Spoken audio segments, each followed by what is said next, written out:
Okay. You know, while the countdown was going, since I was still scrolling through Toku Collectibles because of what we were like just checking out before this, there's a Deadpool and Wolverine SH figure arts coming. Yeah, I didn't know that, and I'm just like, it looks so good. My camera's skipping. Hold on. Have you seen the Yeah, no, I statue? wanna Where it's get it. like, no, have you seen the statue that they've announced where it's like the pecs of like Hugh Jackman? Oh no, I've not seen I that. need that too. I think it's on an Australian site, but if you look around, I'm sure you can find it.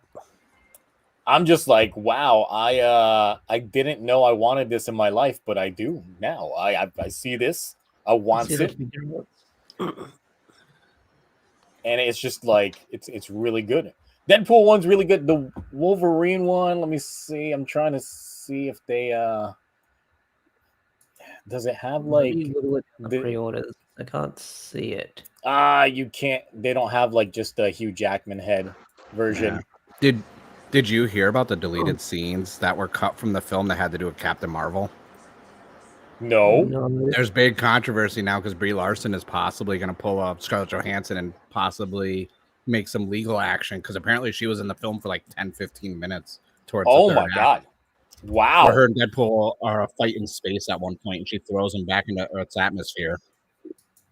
okay. Apparently, the third act was Fantastic Four, apparently. That's what. And she was supposed to be like the bridge between that two. Gotcha. Well, you know, there's always, you know, extended edition Blu-ray. Mhm. May people pay for it. I mean, I'm down for it. I'm down for Oh, it. no, I'll buy I it can see the regardless. So. I can see the thing. I already pre-ordered the Marvel Legends Wolverine and Deadpool figures when they were announced, and they've got some pretty good head sculpts on them.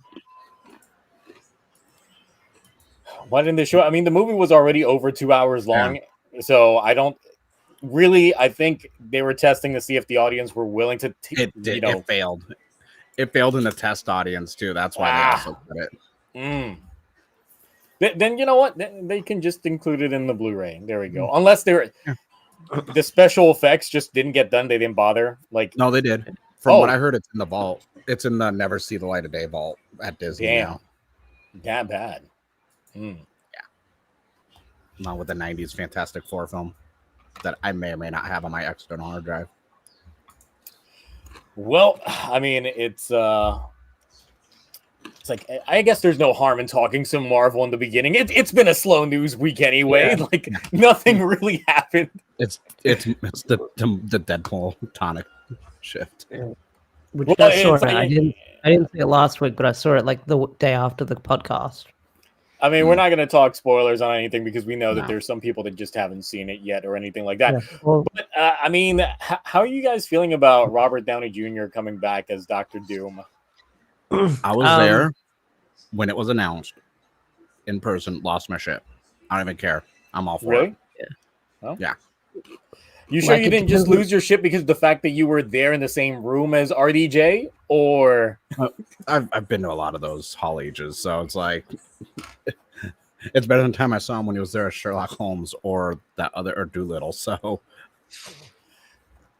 I do feel that it's really just it's a cash grab. It's definitely a cash grab. It's to try and get the people back in. The thing is, I don't feel that he's going to. There's no way that he's going to be the main continuity like Victor Von Doom. No, because it's going to be hard for the regular Marvel fans to disassociate him from Tony Stark Iron Man. So clearly he's going to be a variant. Yeah. Because they cut out the whole Soul Stone scene with him talking to his older version of his daughter. If that was in the final cut of the film, we could have pulled the route of, oh, well, the Soul Stone put his soul in Victor Von Doom's like body or something. Like there could have been a cop out for it, but I don't know what they're going to do. Probably just that what-if story that I the Kang watched stuff on is funny Comics still. Explained, Hmm. where they switch bodies, probably. Yeah. But I'm in like the mixed bag kind of reaction when it came to it. I was like, I don't know how to feel about it. Like, I didn't really get hyped, but at the same time, I was just like, you're still not winning me over in terms of trying to get me back into like. I do feel that Deadpool and Wolverine were like a one-off, but we'll see. I went on a deep dive and watched all the press junket stuff with like Variety and all the interviews they did, and it's not a one-off. They even confirmed it's not a one-off. Well, I think like it was kind of started off as like a one-off because they weren't optimistic in the prospect of it. And then, this record-setting weekend they had. Yeah. Oh, no. You know how it wasn't going to be optimistic when they were making it? Originally, it was titled Deadpool and Friend. Yeah. And the watched whole that Super as Bowl well. stuff they were going to do, and then they changed it like a day or two before the Super Bowl. They're like, no, we got to make this Deadpool Wolverine. What happened? They dropped the thing. Yeah. That's dropped. Okay. I'm not going to lie. Kang isn't even a major villain. He had one good arc back in the 60s or 70s, and it's a nothing burger. I feel like they were putting their eggs in the Kang basket because they didn't know what to do with Doom yet. What else could they do for big villains? Kang is not a big villain. Like, he got beat by like the B team of the Avengers. I don't think they even planned Galactus at that stage. No. Well, even then, I think it would have been way too soon to do Galactus. I really honestly thought after Endgame, since they were like drying the ink on the Fox Marvel deal, that they could have legit just teased Doom, and that's it. They could have just teased it.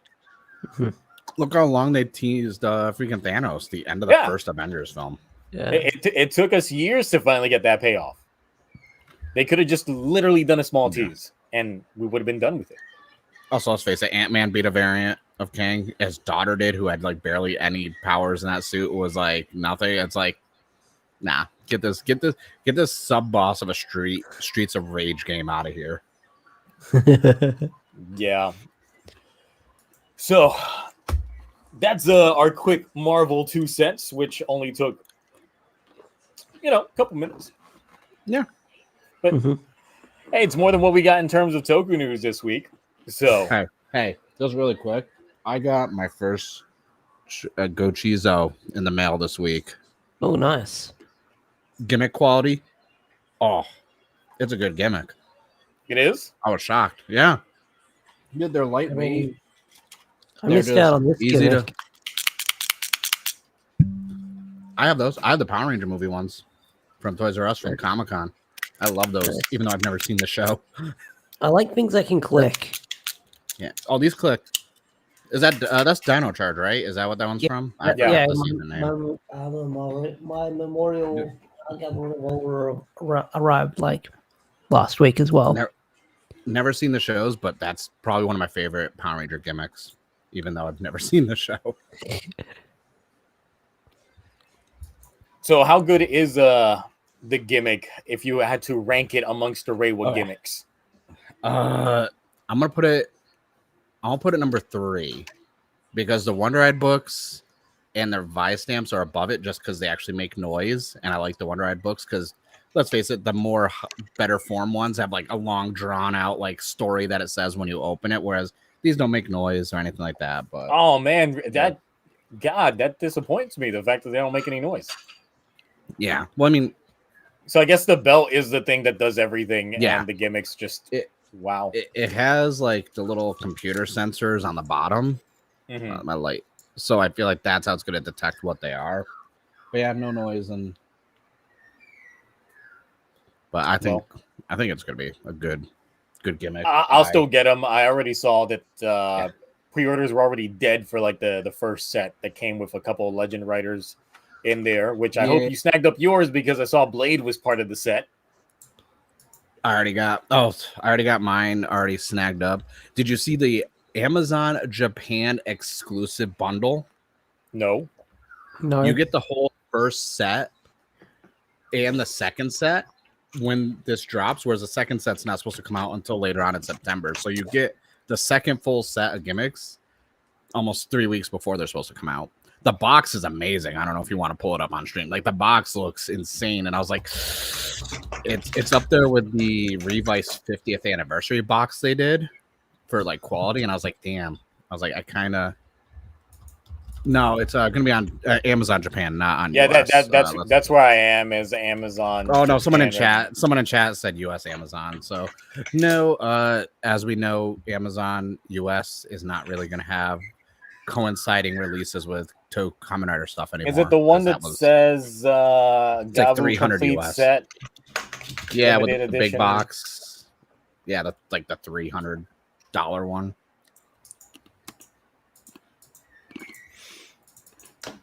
Yeah, I gotta put in. Oh yeah, I see it. I see it, but I'm logged into Amazon Japan, and it has my address completely visible, so I'm not going to share it. Just open image and new tab like that. Yeah, but that's a nice set. But that comes with the second wave of the gimmicks, and I'm like, oh, so you get the whole like second set like a couple weeks before it drops on the US, and then for those who don't know, the gimmicks that come like in the candy style boxes, like that mimicking candy, there's now 2 versions you can get in those. So there's basically variants of the gimmicks you can find. And I'm like, but you don't know if you're going to get it or not. And I'm like, damn. Ooh. Okay. How they might get me with that. The thing that I'm so confused on is the fact that his Legend Rider card is both a Ride Chemi card and the card from Decade at the same time. Yeah. I don't. That's the thing that confused me, because I'm looking at it and I'm like, but this is a card from. But no, this is a card from Gotchard. It's both. It's a 2-in-1. That's It's. I'm intrigued on how these releases, like some of the stuff for the releases, like because I got the perfect guide and I went over it in my newest video and I was like going through. I was like, oh, these are all cool, and then I saw that they're basically the fact that we're getting 2 different types of gimmicks. You don't know which ones you're going to get in the packaging.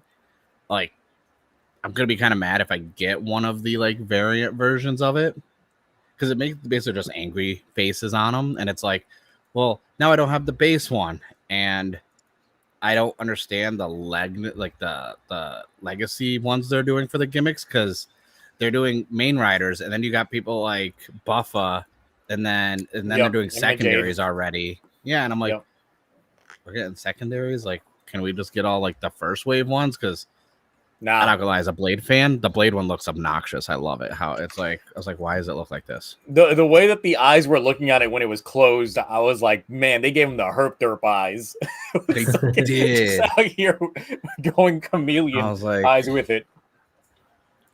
But no, the toys look good. Like I made the joke in in my video with the comments. I was like, it's funny, like I'm not watching the shows because I'm not watching Gotchard, but like I'm still having fun getting the toys. Like the toys are keeping me more interested than the episodes are. I mean, you may not be watching Gotchard, but I am. And good luck to you. You're a better man than me. I've got to talk about this episode, and because this is the first time I've legit gotten mad at an episode of Gotchard. Like I actually got mad at this episode to the point that I was like, look, if I was still like rating these week to week, this would go, if I had below an F tier, this would get it. It's that bad of an episode. Wow. So you still, Saber's better, right? Oh yeah, by leagues. I think Gotchard has found its place as the worst show. It just depends on how they stick this landing, but at this point, I don't even see how they can do it. But before doing 4, yeah, and of course we're taking like a week off in 2 weeks because baseball. So just gonna delay things a little bit. So, but before getting into that, we didn't even do intros. Ash, how are you this fine morning for you? I know you were streaming last night in your time because I woke up this morning to seeing you stream. So yeah, it might be an ongoing thing. I'm not sure yet. But I'm doing good. I'm just Work's been crazy. Behind the scenes stuff going on. Apart from that, comics have come to an end. Everyone has mixed feelings about it, but it's the friends we made along the way. But yeah. Okay. And I'm slowly watching comics are Kaku Ranger bullshit. because I feel like I should watch Kaku Ranger before like the 30th anniversary. I still haven't seen the Deca Ranger like anniversary, even though it is out there. I'll watch it in like 2 weeks because since we're not going to have superhero time in 2 weeks, I'm just going to stream it during that time period. Nice. Mark, but how are you this fine evening? Oh, you were saying? Cut you off? No. Get Mark's. Okay. How is he doing? And then we'll talk about your other streams that you do, watching stuff. Well, okay. Dude, I'm working too much, honestly.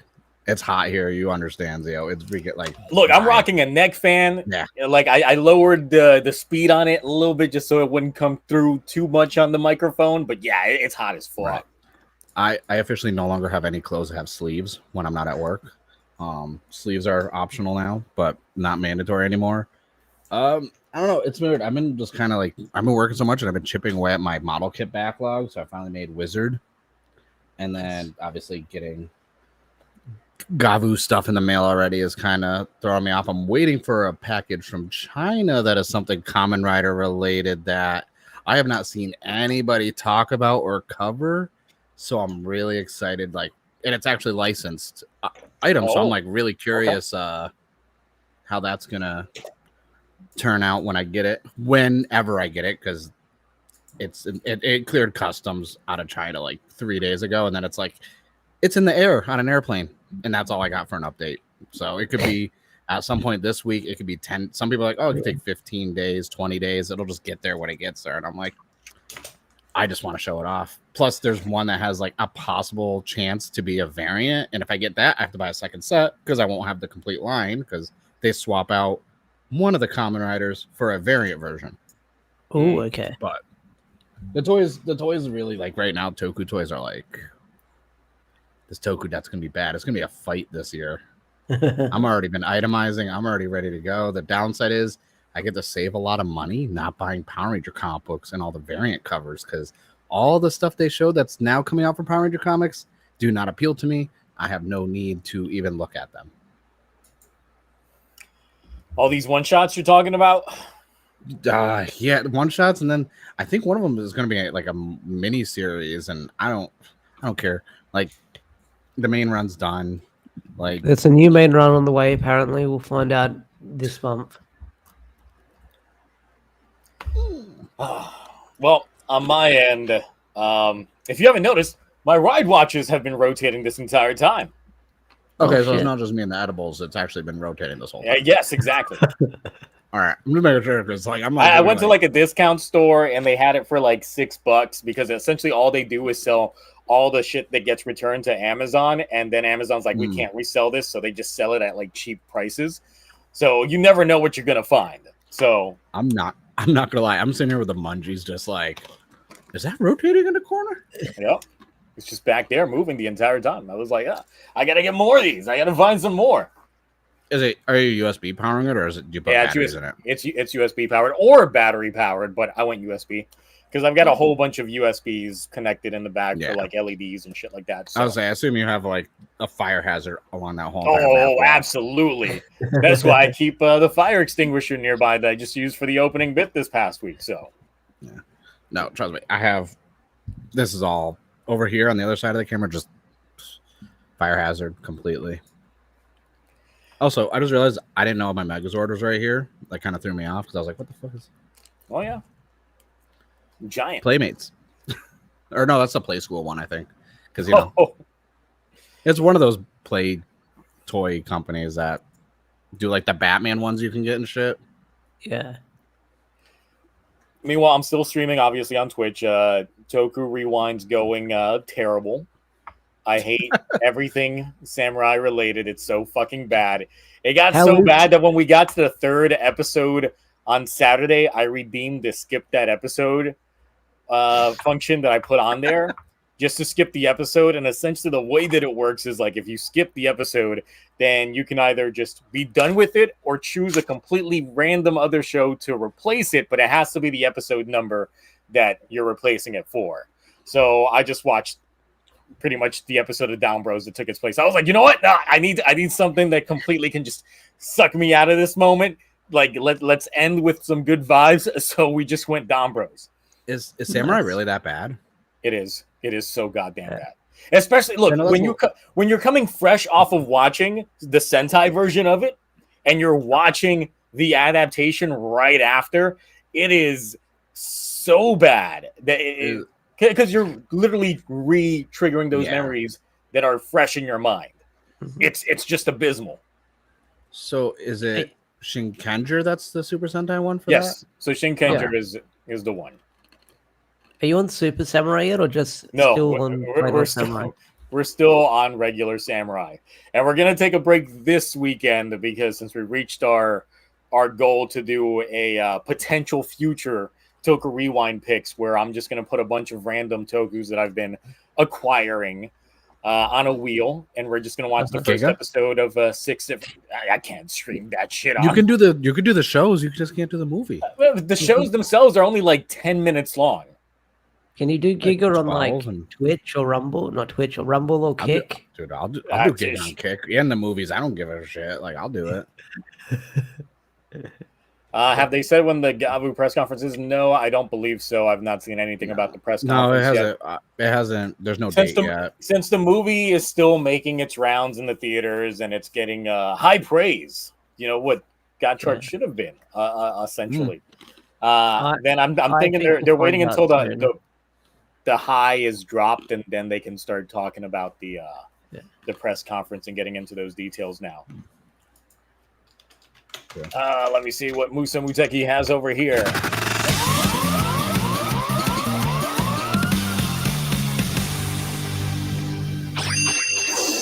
Do you think that Spanner crashing out like an idiot will somehow bring Hotaro's dad home? No, because I think they forgot. Because he's still out grabbing the Kemi known as Sig Milk. What? He's combined getting a pack of cigarettes and I get it.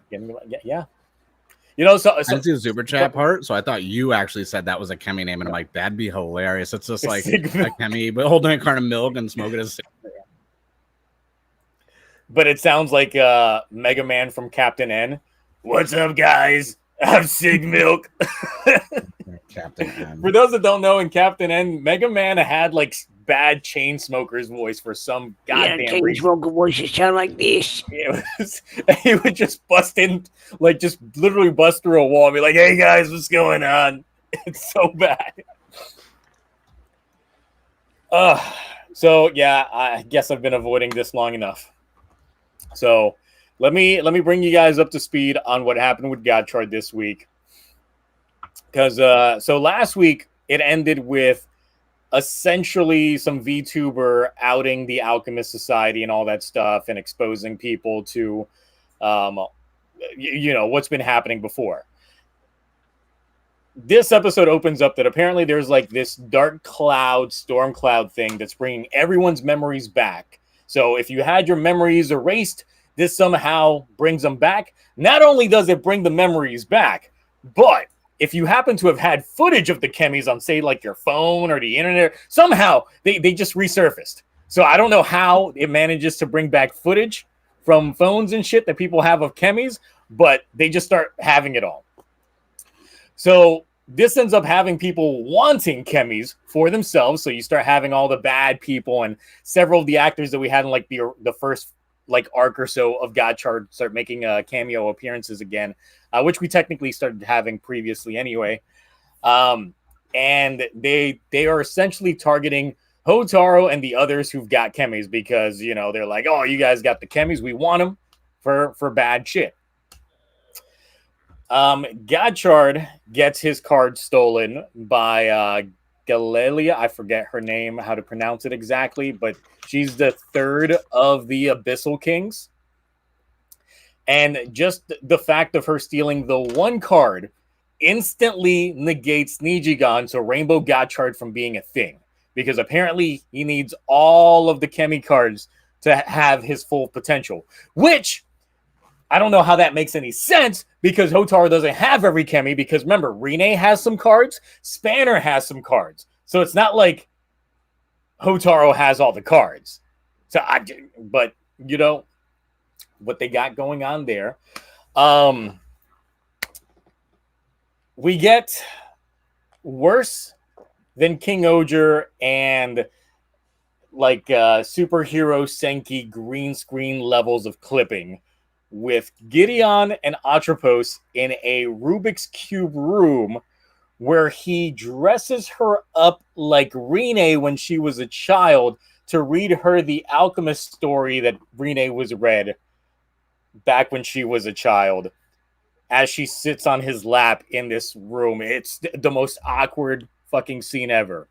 It gives us a flashback that essentially seed plants that the reason why Gideon created Atropos was because he was jealous of Fuga and Rine when, you know, like 10 or so years ago. But this doesn't logically make sense unless he literally created all three sisters back to back to back, because in the flashback in which Minato had that incident with, you know, his friend getting Rubik's Cubed and everybody else getting Rubik's Cube, all three sisters were there. So I just don't, the timeline of events is just not lining up. So I guess let's just ignore that plot point, like several other plot points that we just haven't had addressed but were shown off. So really quick, what episode? This is 44 or 45? I think this is what, 46? 46. Why we got flashbacks? We're near the end. Why we got flashbacks? Why we got flashbacks when we're late in the 40s? So it's so awkward the way that this is going. So obviously, since you guys watched the beginning of Gotchard, you guys know how they get to the alchemist room, right? Like how they access it. That's not magic. Yeah, where they just, you know, get the stairs to elevate, go back in there. So in the beginning, we see pretty much an investigative news group and stuff like that. There's no explanation for how they got in, but they get into their room. They get into their classroom with cameras and all. There's like 20 of them. They just show up and just start like hounding Minato and the gang, everybody to the stair about the chemis, like confronting them with the tapes rolling and everything. Once again, there's no explainer. They don't show us how they access it. They just are there. You need a ring to open the door, though. Yeah. How did they get it? I don't know. It made no goddamn sense how they got in there. They're just in there. Yeah. Me and Ash are just like, yeah, we stopped watching a while ago. That's not our problem anymore. It's my monkey's not my circus. So, yeah. So Spanner has his own little subplot here that is like the worst shit ever. This is like the icing on the cake regarding everything because there was no real setup for this previously. It all happens within the span of this one episode. So he's noticing people being dicks about claiming chemis, as shown by a mob of people fighting over a plushie that they think is a chemi, but is actually something, a plush that a girl made of Hopper 1. But once they find that out, they literally like throw the plushie on the ground and just start being dicks about it and all that stuff. And it's just like, oh, that's the first pin drop right there for Spanner. Next one is he goes to Kyoka's laboratory. So Kyoka is his surrogate mother and all that stuff. You know, the one that made his driver and all that shit. Somehow humans got into her office looking for chemis as well. And they just roughed up the joint. They completely just tore up the joint while Lacteus and Kyoka are just like, yeah, we survived. We it's like, y'all got alchemy. Y'all couldn't like alchemize the door to be more closed. Like in the office building, they don't have security guards or security checks. Like you don't need a badge or lanyard to get in. Like you got all this research and development, and you're just like, oh yeah, anyone can just walk in through the front door of this building. So once again, it's another situation of like how they get in. How are these people just getting in there? Because even that little VTuber that we ended up having the episode before, it plays no role in this episode. We don't even see them again. So I'm just like, that's terrible. Were you guys just doing a cameo last episode for this episode? It's weird. So this whole Kyoka's lab situation and people like just being dicks about chemis essentially causes Spanner to go off the deep end. So he takes over the Alchemist Association, planting himself at the very top of it and broadcasting himself around the world, essentially stating that he's going to dispose of all the chemis for disrupting world peace and ask Hotaru and the others to bring the chemis to him so he can get this done. He essentially now becomes the bad guy of the show. He pulled a worse Kawa than Kawa did when Kawa became evil. This Kawa had banners and a gang. I'm just like, Kawa's like storytelling when he became a bad guy is a masterclass in writing compared to this shit show of an episode. Don't say it's a masterclass because we still don't know who's eating the oranges, okay? It's obviously not Kakarot, who's a frog statue. Until that mystery is solved, look, that mystery is incomplete to me. At least is not as in the back of my mind as all the other issues that we have within Gotchard itself. Like, once again, Hotaro's dad, we don't know jack shit. We got like 3 episodes left. Why was Hotaru in the Ouroboros room when he was a kid? In that realm? Clearly, he was an alchemist. Now, explain to me this. If they were able to bring back the memories of everyone who essentially came in contact with that dark smoke with this, shouldn't Hotaru's mom remember her husband and that he was possibly an alchemist? Where's that? Where's that plot point? Does Hotaru remember everything from when he was a kid, or no? No. So he should remember all that too. He should, but he's not. Because once again, Fugo was the one that memory wiped him. So yeah, he should technically get some memories back himself. But no. Well, I'm not gonna lie, sounds like a clusterfuck. Just throwing it out there. And this was all one episode. I'm not gonna lie, it still sounds better than the 01 comic, though. So I'd rather watch Gotchard than read those 4 issues. So there's that at least. I mean, I'm not gonna watch it, but I might binge right before the finale. I don't know. I don't even remember where I left off, honestly. I would just say I'm agreeing with chat. Like, Daiji's turn to evil was better. Hell, the Juga arc is better than this episode, and then Juga arc was trash. That is like top 2 worst arcs in all of Reiwa, besides the Disaster arc. But that had redeeming qualities. The Disaster arc is a 10 out of 10 compared to this episode of Gotchard. I would happily watch all of the Disaster arc sober, then watch this episode again. And I've already seen it. Did watch all that sober? Yeah, that's a big statement. Do I think if we binge this in one sweep, it'd make Gotchard better? No. I will let you know in a couple weeks. I will be binging this. I think you're gonna if you binge Gotchard, you're gonna get tonal whiplash very, very quickly. Because think about it. If you go from like regular Gotchard shenanigans, then you get to like all the Legends shenanigans that happen literally out of left field, and then steamroll that into introducing 3, essentially bringing in the other 3 Abyssal Kings, Gigas going into the background, Gideon coming back, then Gigas showing back up, because that's another thing. Gigas just still around and shit like that. Then you start going into like, hey, we're gonna have some character-focused episodes focusing on Sabimaru and Kajiki, and it's just like, oh, it feels like we're back in like the early episodes of Gotchards, and none of the stuff that has happened technically has happened. Okay, and then we go straight into everyone remembers everything, and Spanner is the bad guy now. It's gonna be complete whiplash if you're gonna binge it all.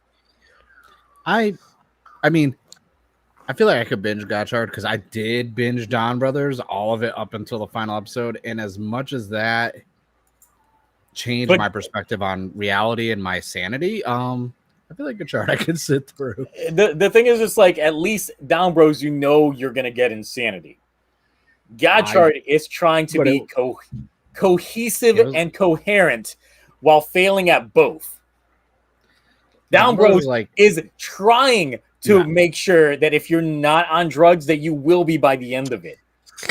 My thing with like Don Brothers binging it was like going to a buffet and by like 20 episodes in, I'm full and they're just bringing plates and be like, no, eat more. It's like, I'm full. It's like, keep eating. And then you start getting like delirious.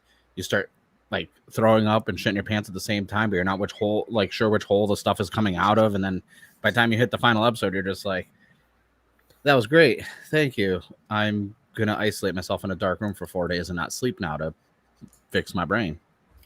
Yeah, this is why I wish Cloudy was here, just so, like, since I know he's seen the episode as well and would agree on a lot of the points as well. Because it's so bad. I mean, there's other points in there as well, like the fact that we see that Hotaru doesn't need Rainbow Gotchard to activate Nijigan's abilities. He's literally in Platina form in this episode and uses Nijigan's abilities in the fight. Like, it's like, well, then what's the point? Literally, there's no point in Rainbow Gotchard now if you could just essentially trigger the abilities by just having Nijigan around.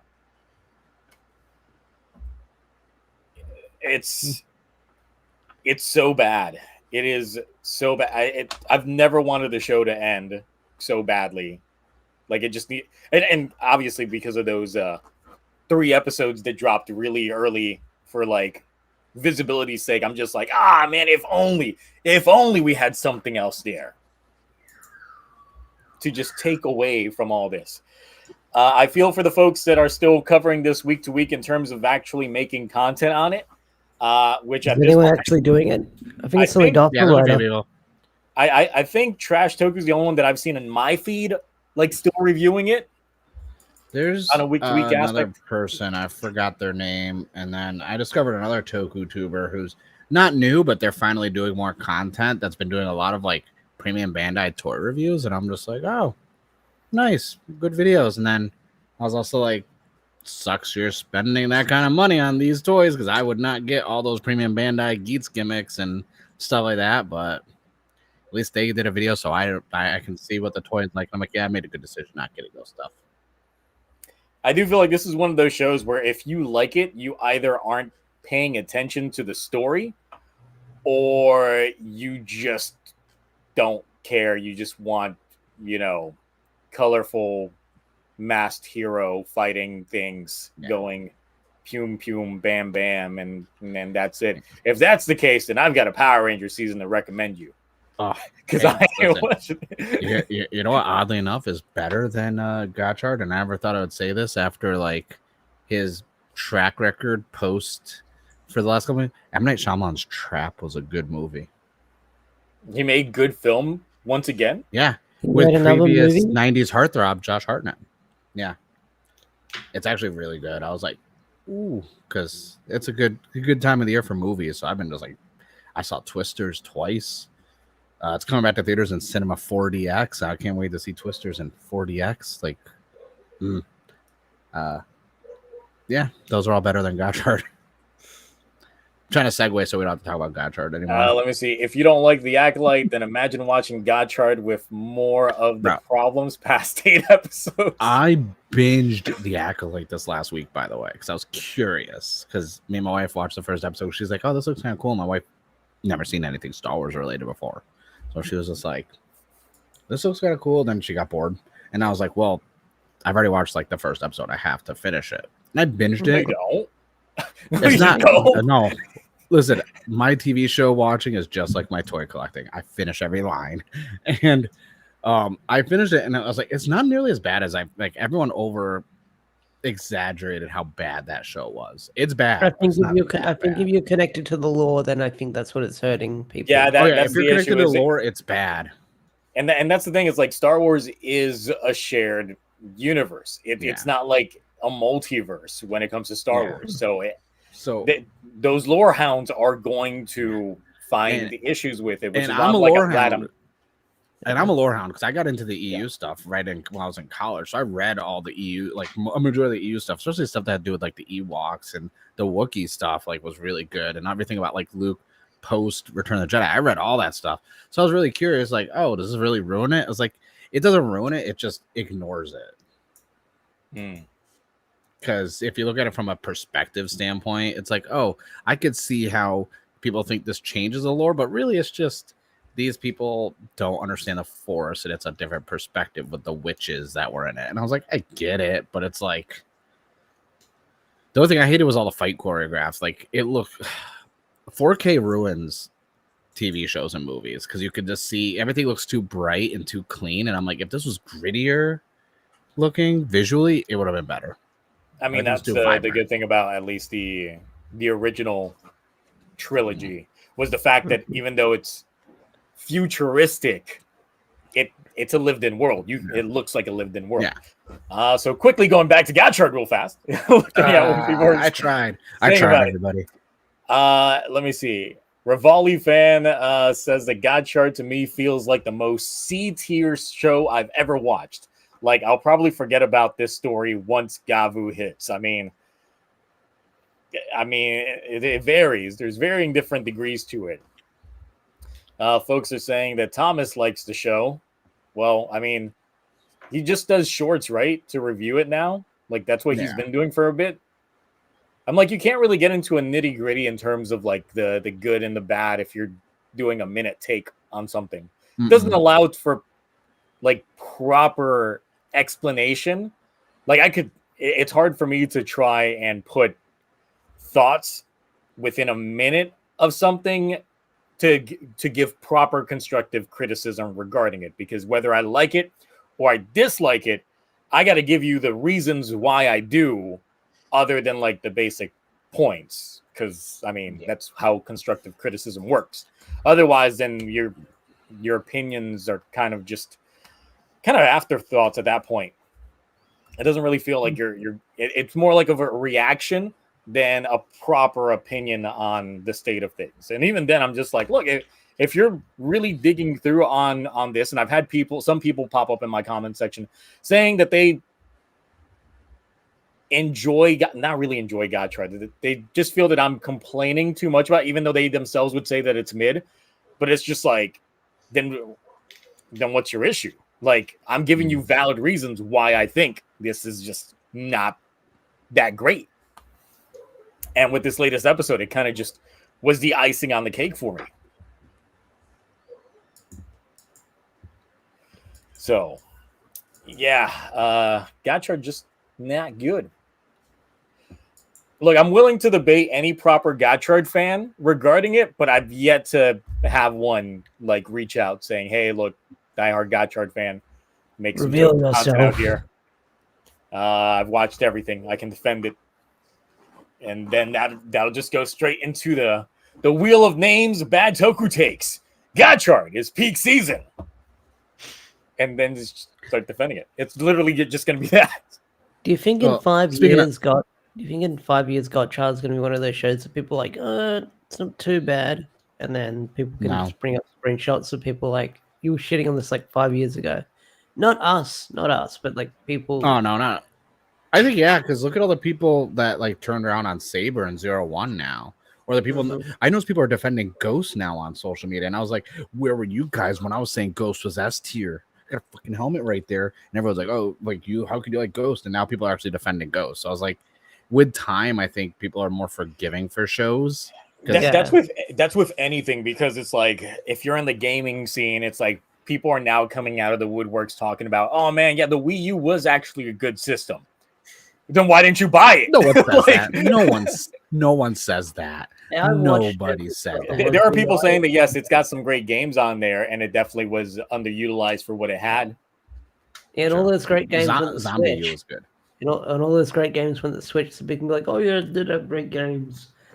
Yep. But I feel like with Toku, like people coming around on seasons, like people have been watching these shows weekly for years. Some people. So, of course, there's going to be some shows that not everyone's liking. And then I guess binge versus watching weekly. you're going to have a different perspective on all these shows later down the line. Like, I know for experience, me and Zio have been watching week to week for how long now? Yeah. We're old. Yeah. Heisei Phase 1. Yep. So I've been enjoying this break. This is the longest I've gone without watching like a current era. And like, I don't know, I've been deep diving into Super Sentai more. Like I finished since Gotchard started, I finished Live Man, Jetman, TokuTonic. Finally, I finished.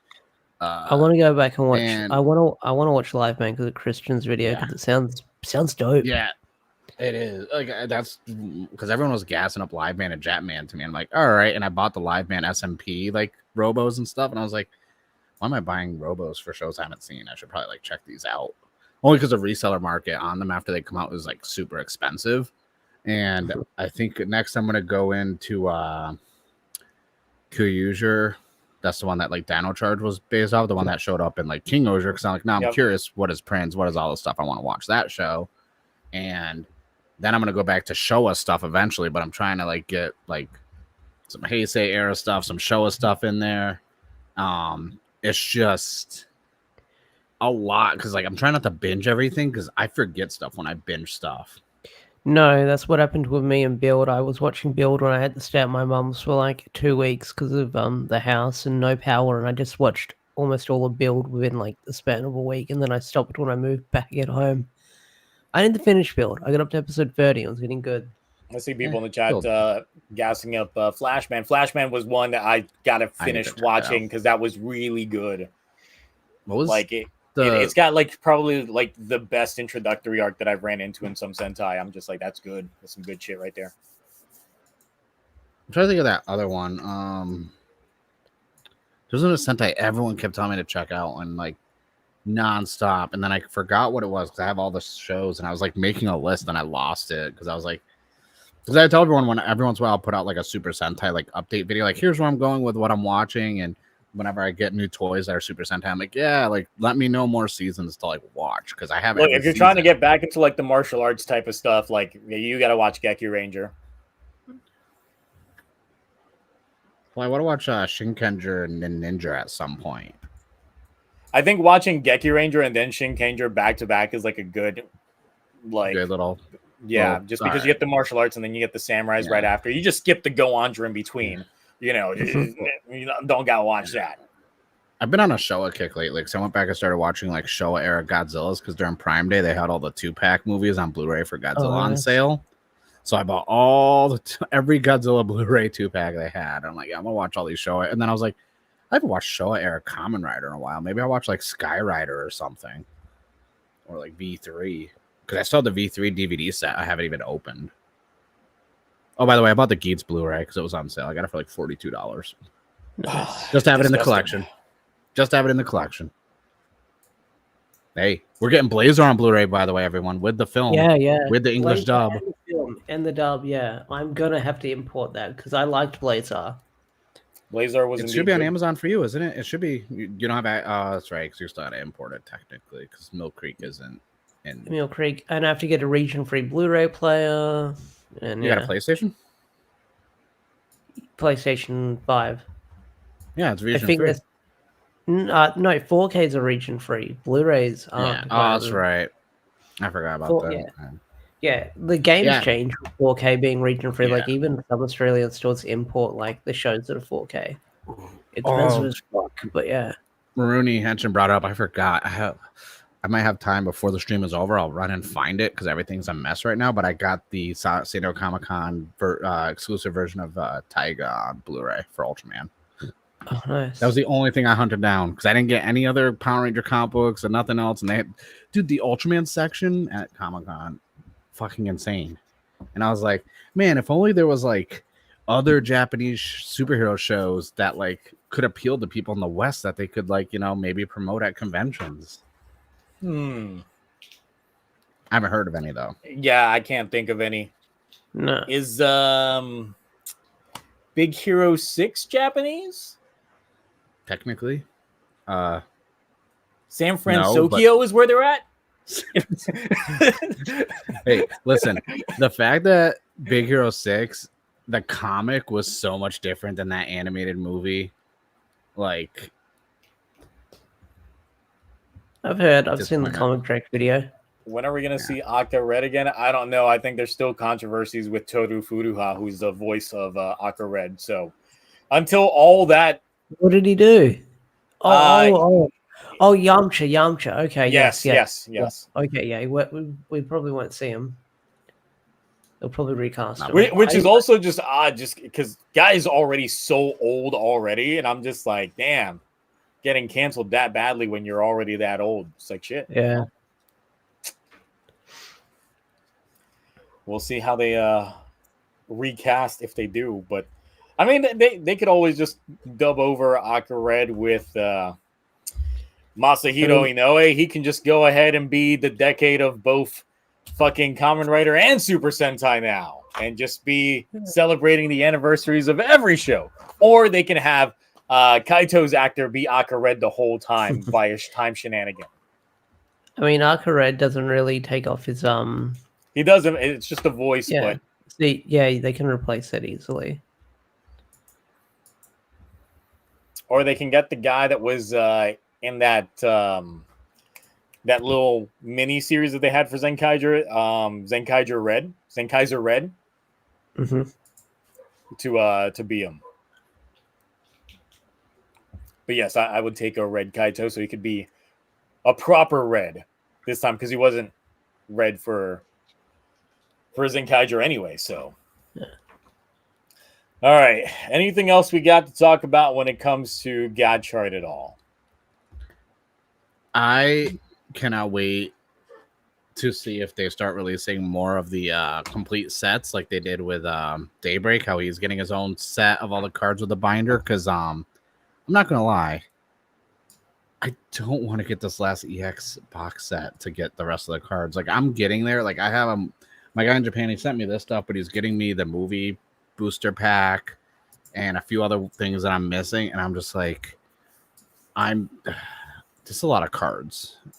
Like, I hope it's all worth it once I have all of them, because that video that I'm going to make, I'm like, listen, I'm going over all the cards. Do I have to rank them? I'll do smash and pass for the whole entire freaking card binder, because there's so many cards. I'll be like, yes, with no lotion, too much lotion. Like, I'm going to go through the whole, because the cards look so good, and I wish the quality of the show matched these cards, because some of these cards, especially the EX and Phase 4 and EX1 and EX2, those cards look amazing. Those Daybreak version cards look so good, and I'm just like, where's, like, usually it's the show's really good and the gimmicks are like all right, but I've never been in the one where I'm like, man, these gimmicks are so good, why is the show trash?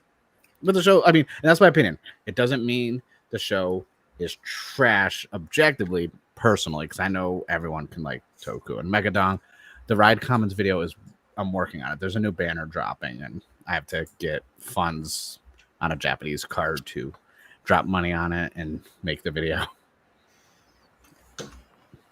Well, I mean, part of the entire thing is usually like, if the show's engaging, then I will buy those gimmicks. Hell, like, I didn't buy anything Saber related until I was watching Saber, and then I was like, I need that book. I need that shit now. It isn't. So, speaking of Falcon's driver and everything like that, is on the US Amazon for like, and I've seen it on like Bai and Mercari. It's like $50 now. Everyone was hunting that down for like $200, this and that, and I saw it for like $42 or $48 a couple days ago, and I was like, I was so mad, because that was one of the big ticket items for my Toku Debt video on my the first annual one, because I dropped 2 something on that, and now I can get it for double digits. Broke my soul. Looking. It's on. I think it's on Bandai's official Amazon page, or it was on Bai. No, it wasn't on Bai, because I don't look at Saber stuff on Bai. Let's see here. It's not pulling up for me currently. I'm also not confirming or denying that I got the Lactese magazine with the DVD.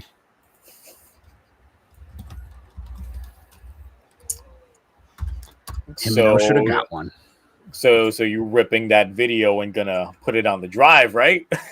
Oh yeah, dude, I got it for like $5. It's right now in my like locker thing on Bai because I'm like filling that up with stuff before I stop using Bai because I'm Aka Red is not the first Showa Red. That's a different one. That's Aka Ranger. Aka Red is the anniversary Sentai that they came up with during Bokanger's run because that was celebrating the 30th anniversary of the franchise.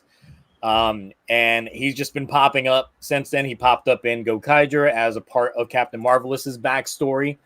So we had him there. I was shocked that we didn't get him during Zenkaiger or anything like that. But I really felt that the 50th was going to be leading into Aka Red's proper season because, waiting for it. And just so you know, from what we know of Aka Red, from what he's told within show, is that the other members of his team aren't Aoi Ranger or anything like that, or Momo. It would be, or like Momo Pink or anything like that. There would literally be like Aka Blue, Aka Green. So they're all red and other color rangers. It's so weird. But we'll see if they actually do end up paying that off. I don't show it. I'm going to have to look after stream, see if I can find this thing. Yeah, I'm looking for it now in my history because I had it in my actual search history. Now I'm trying to find it. I do see that the Complete Style Gigantic Titan Sword is on there for $150. Yep. It's sold really well. Not really. So, all right, Boom Boomger this week. However, we did get the brand new mech with Leo Convoy going in there. Still found it better than last week's episode, but we're still just throwing things in there. But how did you guys feel about the hypothetical Sentai that we got shown in that episode with Boom Black 110, Boom Blue 007? I didn't watch this week's episode. No, great. I'm in so busy. Whenever they do that 007 thing, I just think of like the American Dad parody where he looks at it and gets shot. But I'm just like, now there's precedent for it because we like Bunchrio doesn't need much to make upgrades for folks. We know he could just crap this out if he wanted to. Yeah. He just needs to get told. It's like, what if we just had this? Right now, he's climbing up Taya's tree, but how about something else? There are rumblings or rumors about a team power-up, I think. I can't remember. I don't follow the leaks. Well, the thing is, like, team power-up is definitely something that's been wanted for a while. I'm on team. I need team power-up. Team, I need it. Just give me something. Or it would be great if we did get individualized power-ups for each of the members, because that would be crazy, especially if they're trying to sell toys. Yeah, then have every other Sentai member get a different upgrade as opposed to a shared one. I'd be all for it. No, I'd be all for that as well.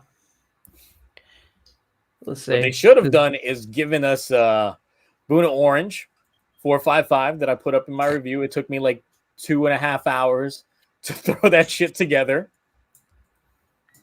and it's very beautiful stuff. It's the stuff of legends. It's hold on, I'll get the image up on here so folks that didn't see the review, it's not what's wrong with you. So my Boom Boomger videos have been like not doing so hot recently, so I'm just like, well, I guess it's just not doing so hot.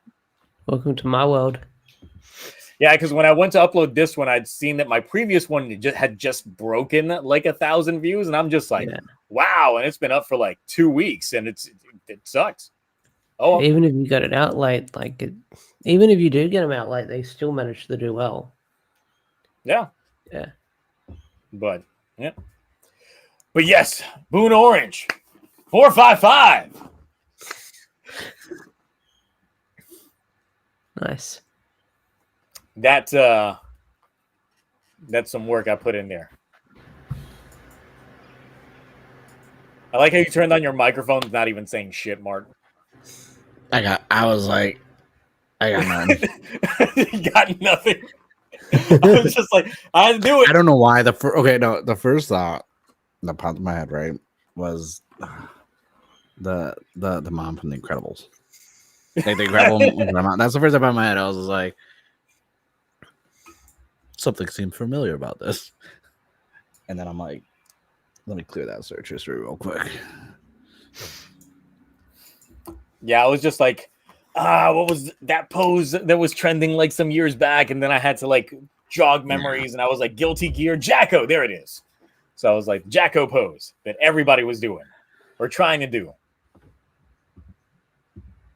Then I found out that they had made a Thanos statue in that pose. I was like, what? That's why Cloudy should be here, because me and him could literally tell you all the different statues. Because every once in a while, I'll see a statue show up on like Hobby Link or Ami, and I'll be like, let me send that link to Cloudy real quick. I know he'd buy the statue.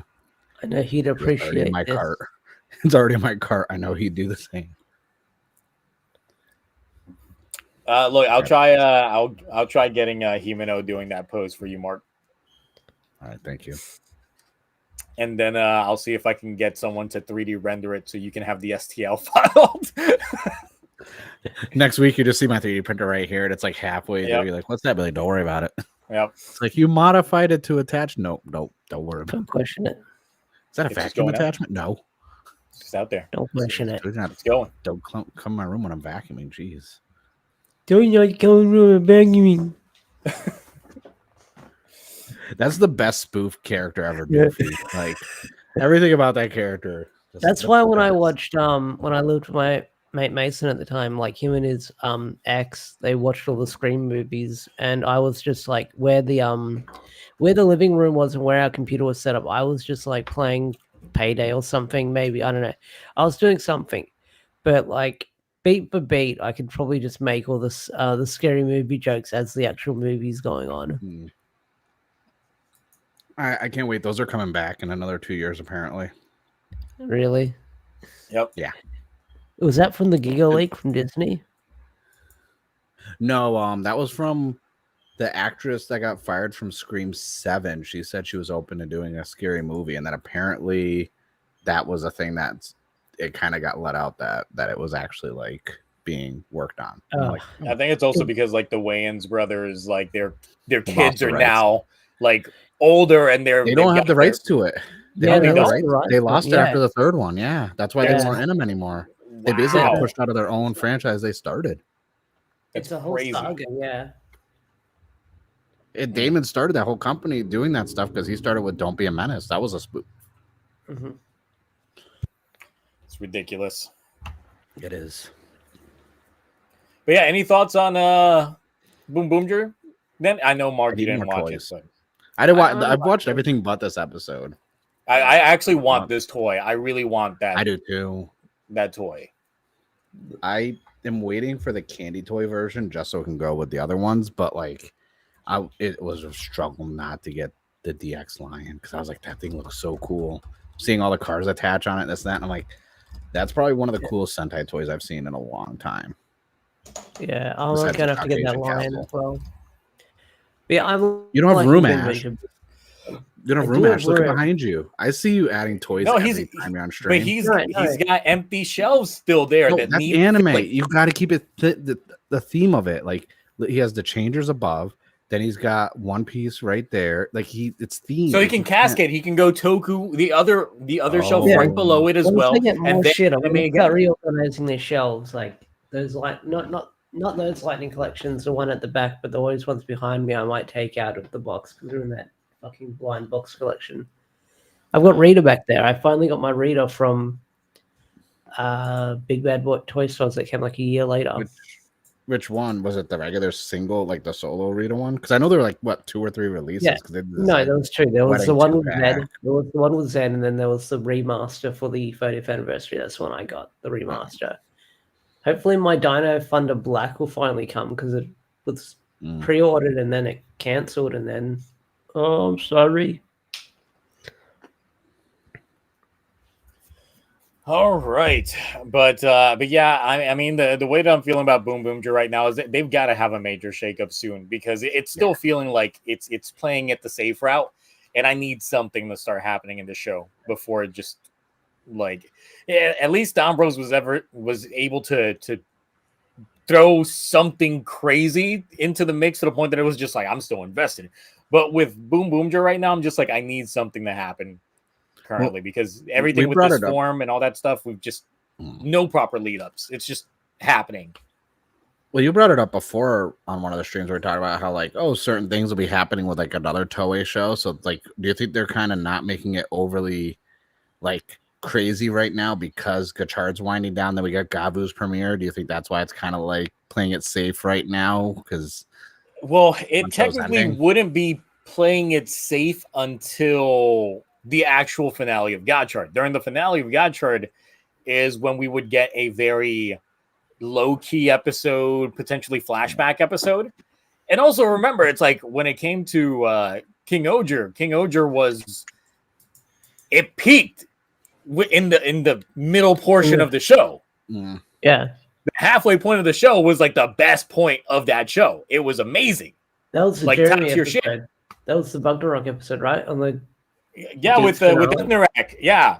And then getting all the nations together to form God King Oger and that huge giant clusterfuck combination. It was a moment.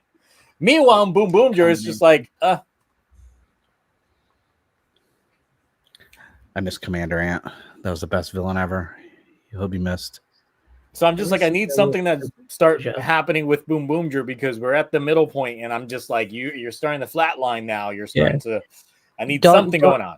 Don Brothers did something similar, although it was still entertaining because they had the movie going on as well at the same time. So they slowed down the breaks.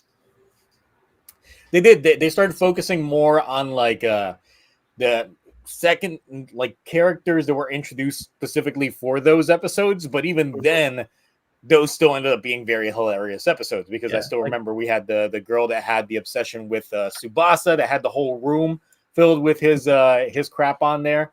We had the too old to be an idol, the ghost girl. Yep, ghost girl on there. So we had several episodes that I was just like, even when they're doing like very slice of lifey episodes, they still ended up being good episodes. Yeah. Also, the ramen episode was in that one. I didn't like that episode. It's not the worst, but the meh. The what was it? You said the Tsubasa episode becoming the dog because that one was in there as well. That one was hilarious. Yeah. I remember that review because I had to put my dog with a little red piece of hair as I changed into my dog.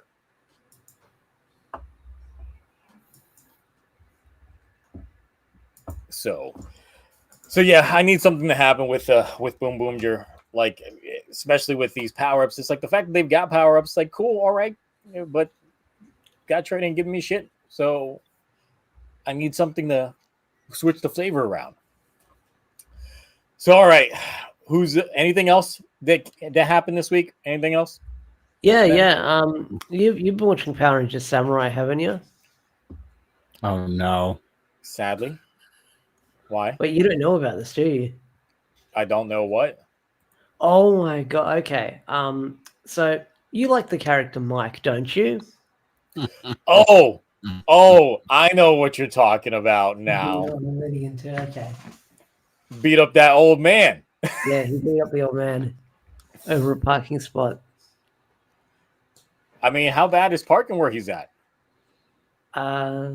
I think it was a fight over a disabled parking spot. So he beat up a veteran over a parking spot. But yeah. Yeah, he jumped out of the car. Wow. The guy was like literally walking with like a cane or a walker or something, like shoved him over completely onto the ground. Yeah. Is there video of it? Yeah, I can grab it for you. I haven't seen it. No, I literally have not seen it. Henry sent it to me last night because I was covering it on my stream. Let me just send the link and I'll put it in our private chat. Let's see. Ash, I know you're a wrestling fan. We have new tag champs on SmackDown. I haven't. I can't. SmackDown happens whenever we do this, so I can't keep up with it. I know. I had it on the TV all over there, and I was just sitting there like, "You're kidding me." The day before pay-per-view. Yeah. Let's see. It's going to be on Twitter, so I'll screen share it anyway.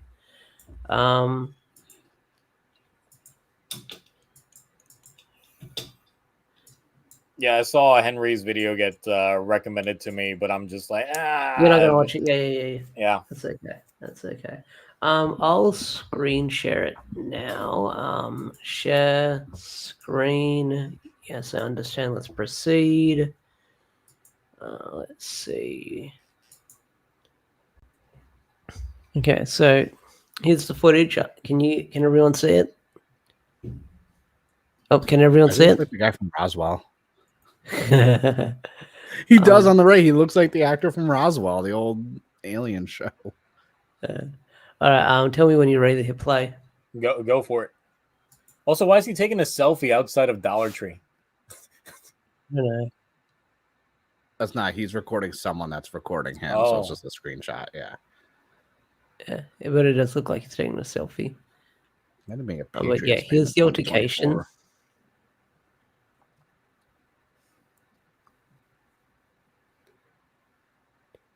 I like how he watermarked the hell out of a video that he'd even take.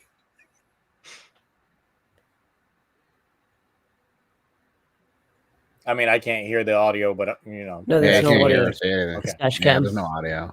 Oh. If it was a Tesla, there would be audio.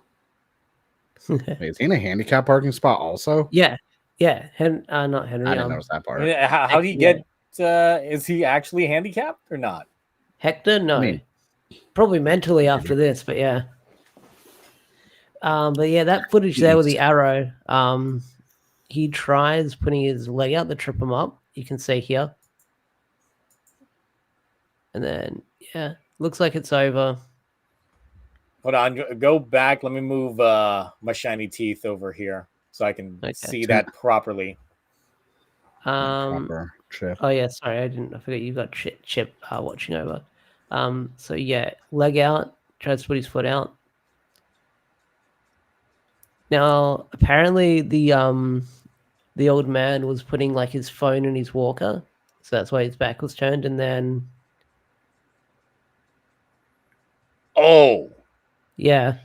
See, because I was about to say, like, that foot thing, it seemed like not an actual thing. Like that seemed like reaching, but that, on the other hand, is a whole different thing. Yeah.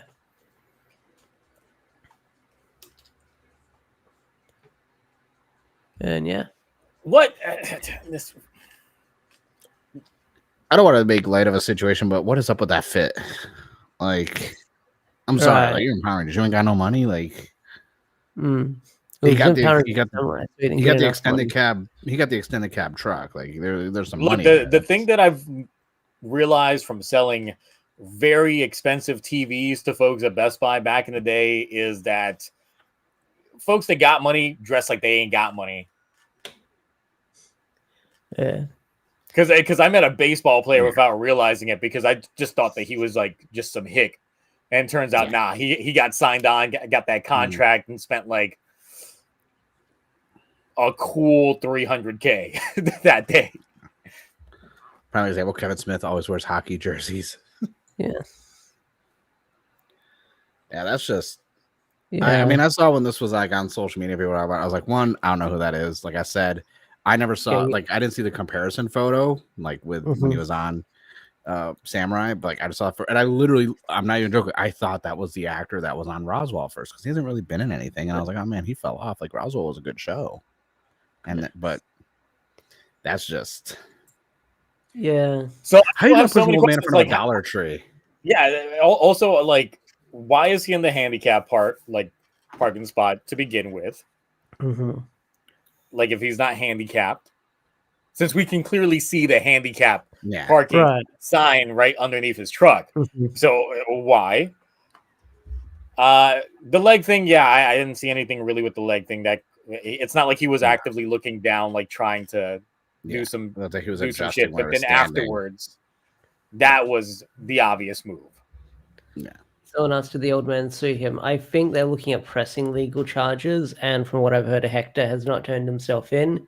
He's deleted all his social medias, and yeah, no one's heard from him since. This happened where? Here in the States, right? Idaho, I think, yeah. I guess that's where you go when you don't want people to find you. It's just Idaho. When you go when you're on a Power Ranger show no one likes. I hear they got some balling potatoes, though. Starches and carbs.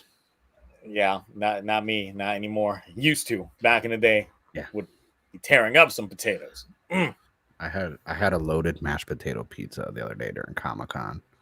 There's like a pizza place that opened up right outside. It's what you think it is. No sauce or anything, right? Just the pizza crust. Then mashed potatoes across it. Then cheese, bacon, chives, the works. And then after it's out, they take like the sour cream and a squeeze tube and just squeeze some like rows of freaking. Oh, you know, yeah. Since Full Rider Hopper in the chat makes a very good point. Since I'm already making roommate stabbing jokes during the samurai streams. Yeah, adding this to it. Oh my god.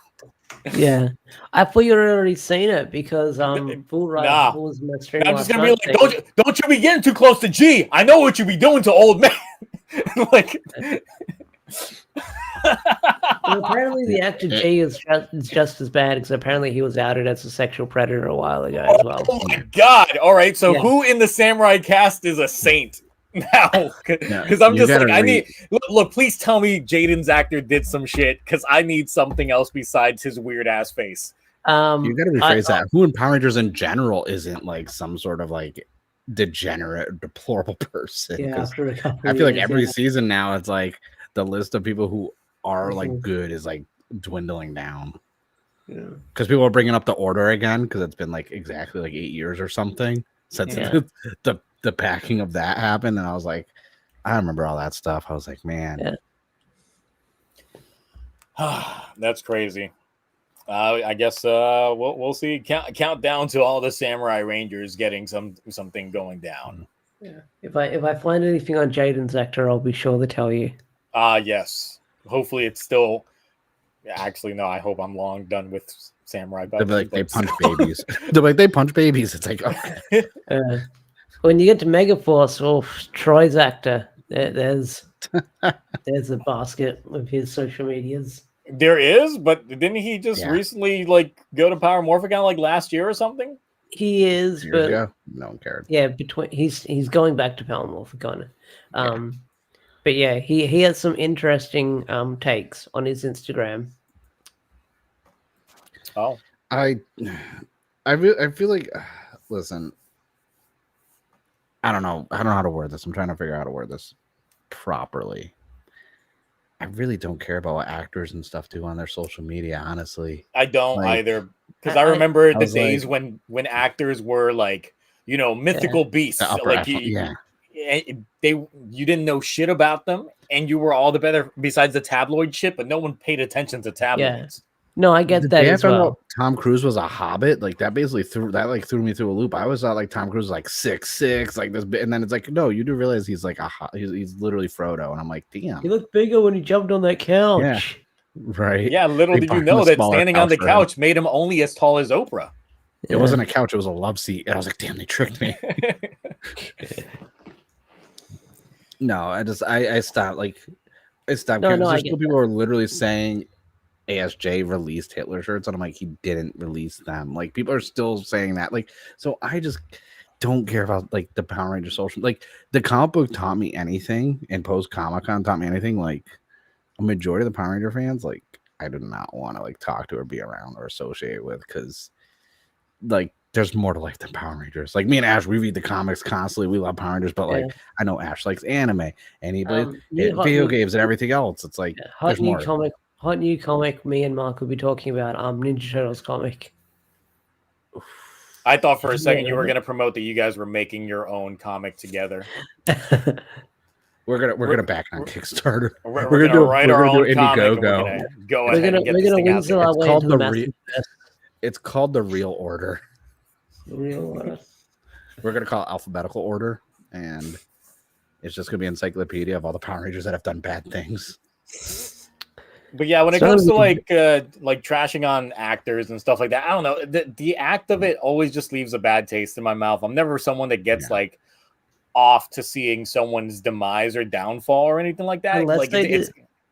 Unless they definitely deserved it or something like that. Yeah, like what we just watched earlier. But yeah, but there's other instances of just trying to find shit on someone or trying to plant seeds of something that, I'm not a fan literally of that reaching for something. It's no, I'm not a fan of that either. I'm not a fan of that either. Just reaching and video has no through audio. people's...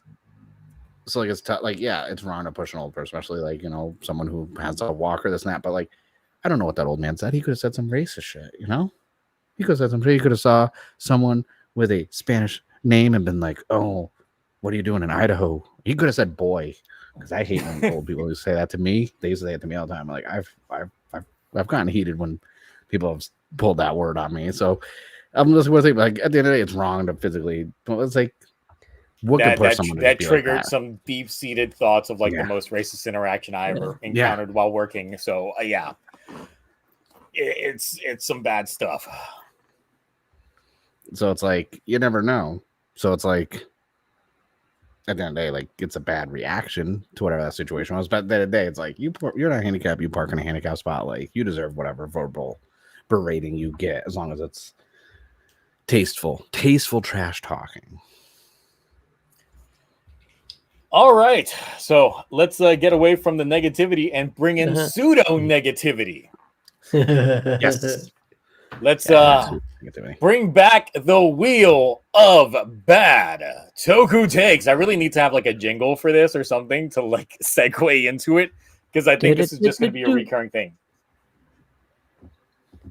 We know Cloudy is not here. Yeah, Cloudy's not here. We'll make it work. He said he was going to be late. And we're like, oh, yeah. He said that if he shows up, it's going to be late. But at the same time, he's a VTuber, so there's already like a bad take right there. Yeah, a VTuber, it's never late, nor is he on time, nor does he show up at all. VTubers just cause problems, like Yakuza and that last week's episode. Last week's episode, but the week before at the baseball games, they're out of control. It's like it's just outrageous. It's outrageous. Yeah. All right. So who wants to go first? Who wants to take a crack at the wheel first? I'll go first. All right. Let's do it live. So let me go here. Does chat need a reminder what the premise is? All right. So here's the thing. We've got a wheel of some bad Toku takes. Now, most of this was either from the Discord community or from myself, or me just taking some statements that were said in the Discord community and altering them so there was actually some meat to them bones that were being presented here. So the take actually has some legs that you can run with. So, of course, these are not our opinions, but we're just going to claim them that they are indeed our opinions for the sake of the bit, and we have to defend this take while the others try getting the one to break on the matter. Which sometimes isn't that hard, depending on what it is. So it just varies. All right. So let's see here. What do we get? I hope we don't get an Ultraman one, because I don't know half of the Ultraman ones that are in here. No, I won't know any of them. Oh, what did I get? I feel Toku should have more product placement. Hold on, I have to stop thinking about my wallet, my bank account for a second, because obviously product placement works for me. All right. So obviously I feel that Toku should have more product placement. If anything, that Gotchard has proven we need less story, more toys to buy. Because let's face it, the more they keep giving us story, the more it doesn't make sense. I'm still buying the toys. Look at obviously Super Sentai. We're not getting enough toys. Just vehicles? No. I need curry dishes. I need a curry pot. I need I need everything product placements. If it doesn't look like a car in NASCAR within the first 2 minutes with just product placement everywhere, the show. Like, who watches for the story? I don't watch for the story. So are you saying like for Boom Boomger that all the Boom Boom cars should have like sponsors on there? Should you see like Maruchan ramen literally plastered on the Boom Boom cars as they're driving? That kind of shit. Ramune, Ordinance. Worse. I want those cars for sale also. You know the majority of the people that this appeals to are broke folks that just can't afford said vehicles. And kids. And when I get but when I get them, then what's the worst thing for a parent? Your kid's begging you for that new toy. You got to cave in, or you're a bad parent. Now look, I would agree with you in like, can we meet in the middle and just, this is starting to become a pitch meeting for let's sell some toys. Yeah. Listen here, kids, at least back when like we were kids, loved them what? Race car beds. Mm-hmm. You see that? Yes. Give me those. Give me those BBCs in the sheets.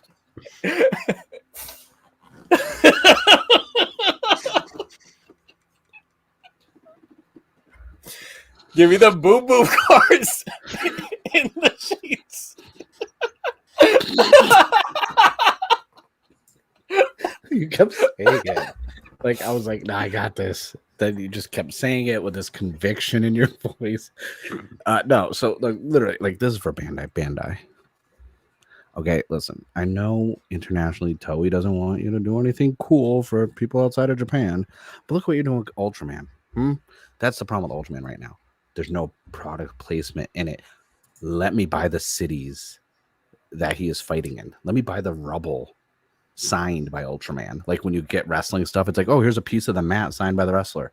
I want that. Give me the foam that falls down, pretending to be building parts. Now you're reaching too far. That's a whole. No, I can't agree with you on that one. That's too much. It's gonna get worse. I want to buy script pages. Now, this is product placement. This is like, legit. They're advertising the product that they're trying to sell within the context of the show. Yeah. New camera cut in Ultraman. It pans to the director sitting in the chair. Oh, that's a good scene. You want a part of the script, and then it's for sale now on Premium Bandai. Make it super meta. I will buy everything. Oh, you want to buy, like, could you imagine buying the actual park bench from Blade? I would sleep on that. I would eat on it. I'd put bare cheeks on it. Bare cheeks. Raw. Now, on a hot summer day? No, because I'd be able to buy the bench, so it'd be inside with the air conditioner. I ain't going outside. Have you seen it out there? It's on fire. Yeah, I'm about to say, like, that's terrible. You're legit gonna leave an ass print of like condensation. Like, I need. You don't need to have swamp ass on that thing. I wouldn't air condition. I go. You know the fan that you're wearing right there? I'd make one that goes around my waist. But it's got to aim down. Yeah. No. Of course. You know why haven't they made that yet? Shark Tank. Patent it. Yep. Shark Tank. No, but like, so like, I feel like there isn't enough product placement. There could be more, honestly. Like, Gotchard was pretty good, but they didn't sell any chemis. We didn't get chemi plushies. You go to Target and Walmart right now, what are plushies everywhere of? Squishmallow, Pokemon, and that's not why chemis should be for sale. You want the magic rings? Those are for sale, but they look weird and nah. Like, I want everything for sale. There needs to be more product placements in it. I need them to the point where the fourth wall breaking, middle of the show, Boone Red just looks right at the camera and says, you can also get this. And he shows something, a new gimmick or anything on the show. He just grabs it. Fourth wall break. You should buy this.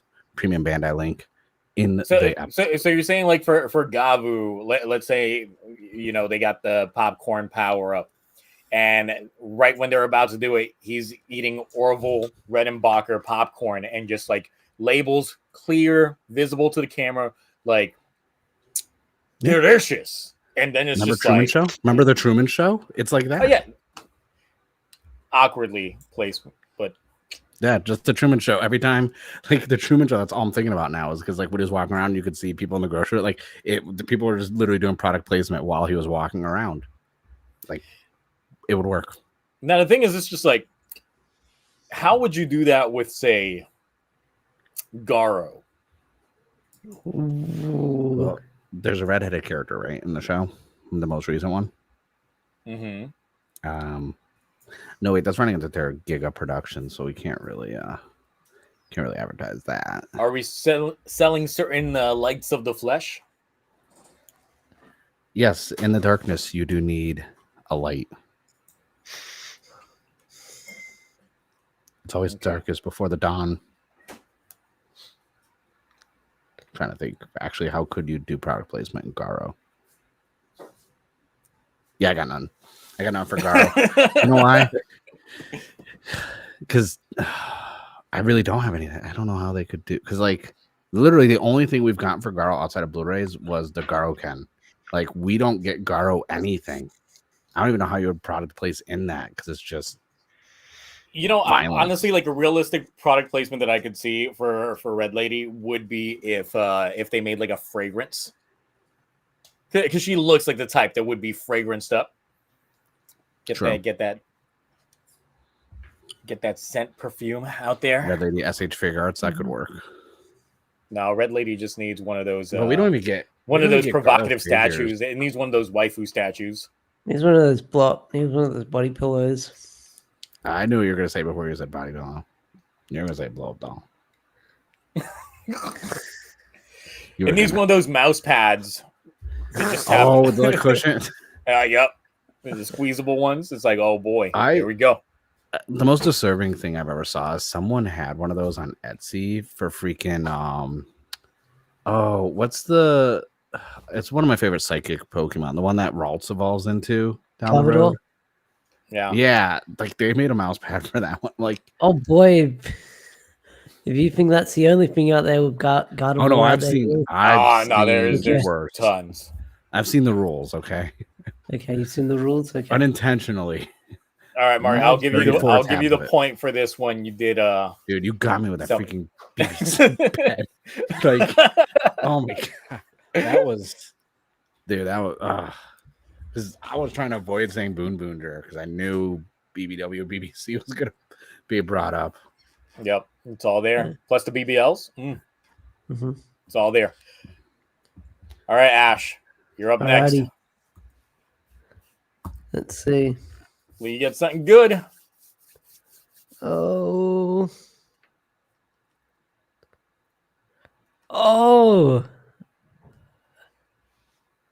Didn't we do this one? Maybe. Unless I wasn't there for it. I don't remember. We did a lot that day. Yeah, we did a lot that day. And I wasn't here last week, so I didn't. Did you do it last week? No, we didn't. We didn't do it last week. We didn't do it the week before that. I guess I can do this one. Okay. So Shiba Takeru is just Diet Jaden Shiba, which is why he's an inferior red. All right. Okay. Let me bring up the wikis. Okay. Give me one moment. I need to prep my notes. The only reason why I remember this one is because this is one that I painfully wrote myself. So I wrote this one. Mm-hmm. This is one of my submissions, which is why it looks so familiar to me.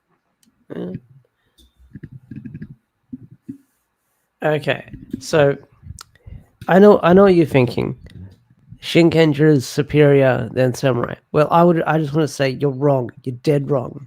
Power Rangers is better than Super Sentai, hands down. I will fight you to the bitter end on that one. So who cares about Takeru? I mean, terrible character. Jaden goes through more of a story arc than him. He's got his arcs. Jaden is a pasty white guy, but he has a Japanese ancestry. I mean, what are the chances of that? I mean, Takeru is just a guy. Like no lineage or anything like that. He's just a guy that takes up the mantle, being a Red Ranger. We've got that going on. You have, I'm trying to think what can't be a spoiler in my points. Let's see. I mean, I already know about the sister thing, so if you're going to say anything like that. I got nothing. No, I got nothing. Well, I can't lie to myself. I can't lie to myself. We're no longer friends because you said some very heinous things that I just cannot. I just cannot condone. I just cannot condone the language that you use there at all. I can't lie to myself. I can't lie to myself and say that samurai. Jaden Shiba is like one of those people that does a DNA test, find out that they're like 1% a different race, and they're like, "Oh, I'm completely this race now." He's got that 1% black in him, so he's got that. He's got that pass. He's got the pass because he just got the 1%. Okay, 0.01%, so he's got the pass. I'll see you to my 30%, but okay, let's go. It's this is a terrible take because okay, so look, I know that Jaden, he essentially replaces his sister and takes the mantle and all that stuff. So blah blah blah blah blah blah. That to me gives me less of an impact than Shiba Takeru because the fact that he's not even blood related to the Shiba clan whatsoever at all. So he's got a larger burden to carry to the point that when it is revealed to everyone, a lot of his movements make a lot of sense. Meanwhile, Jaden, he was born a Shiba. Yeah. And he's this scared little bitch boy. So I'm just like, that makes no goddamn sense. Why are you being the way that you are when you're literally still a Shiba member? Like, there's no reason for you to be acting the way that you are right now. And that's part of the reason why, like, in watching these episodes, it's like, since I already know that he's just essentially replacing his sister, and his sister should have been the proper Red Ranger, I'm like, since I know that, all of his moves and actions currently, that inner guilt that he's feeling, I'm just like, that's not warranted because you're still part of the clan. Like, literally, if something did happen to your sister, you're still going to become Shinken Red. I mean, you're still going to become, like, you know, the Red Ranger. So it kills a lot of the momentum for Jaden for me. So I'm just like, yeah, that's no. Mark, you got anything? You good? I don't think Mark's seen Samurai or Shinkenja. He's muted. The thing is, he's not muted, but he's, for some reason, his audio is just not going into the right place. Yeah. It's weird. Oh, yeah. We see the light ups. We'll just see that Mark concedes. He agrees with you on every single point. Yeah. I win. Mark took my side. Can't even try shaking his head enough.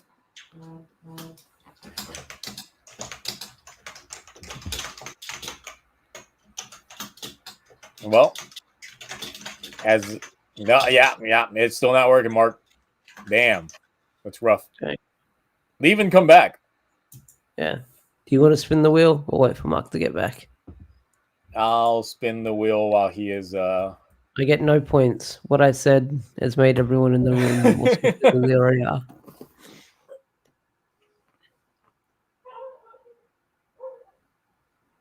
I'm gonna have to skip this one. I don't know shit about Ultraman Taiga. Right, okay. That's okay. I don't know if it's working now or not. It is working now. All right. I have no, dude, like I said, before we went live, computer issues. My computer wouldn't turn on for a good 20 minutes, so I have no idea what's going on right now with it. Yeah, since I haven't seen Ultraman Taiga, I can't defend that one. And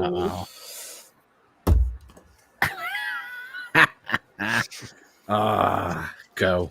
I'm waiting. All right. So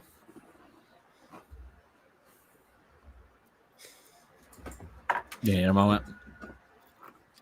He's the yeah, he's gonna need it. I'm gonna throw him off like 10 seconds into my rebuttal. He's gonna summon all the Sononi power.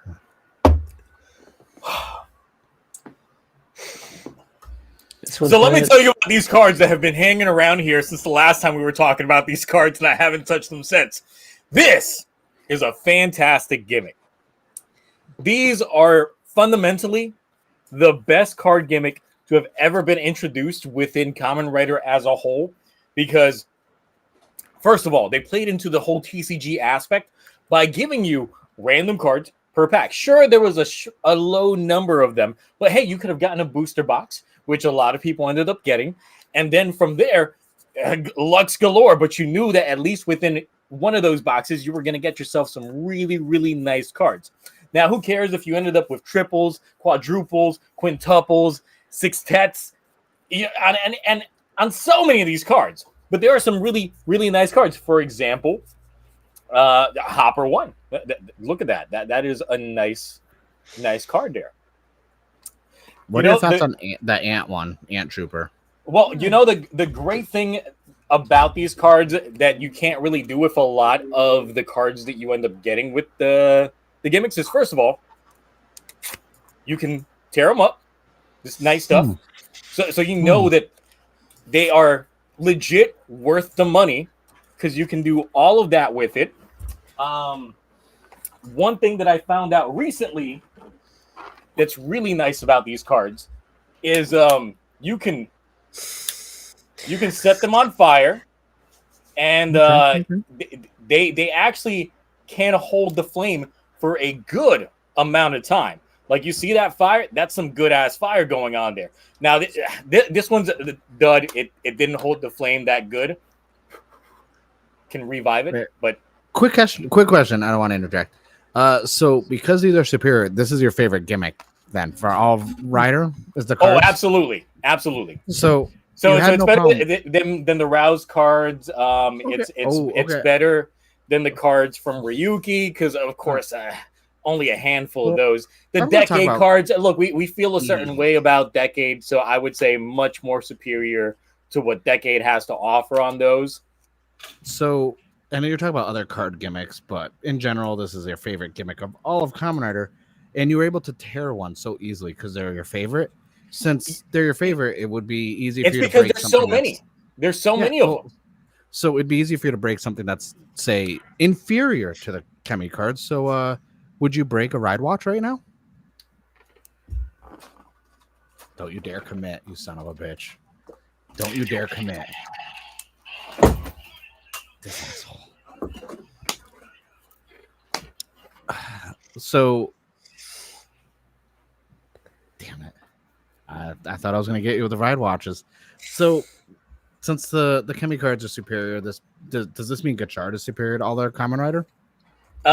Now, hold on. That's a little reaching there. Because even you yourself earlier were talking about how great these gimmicks are in themselves because you were hyping up them Daybreak cards. Yes, I was. Daybreak cards fall into the Gotchard. All other ones. They're in the Gotchard like echelon.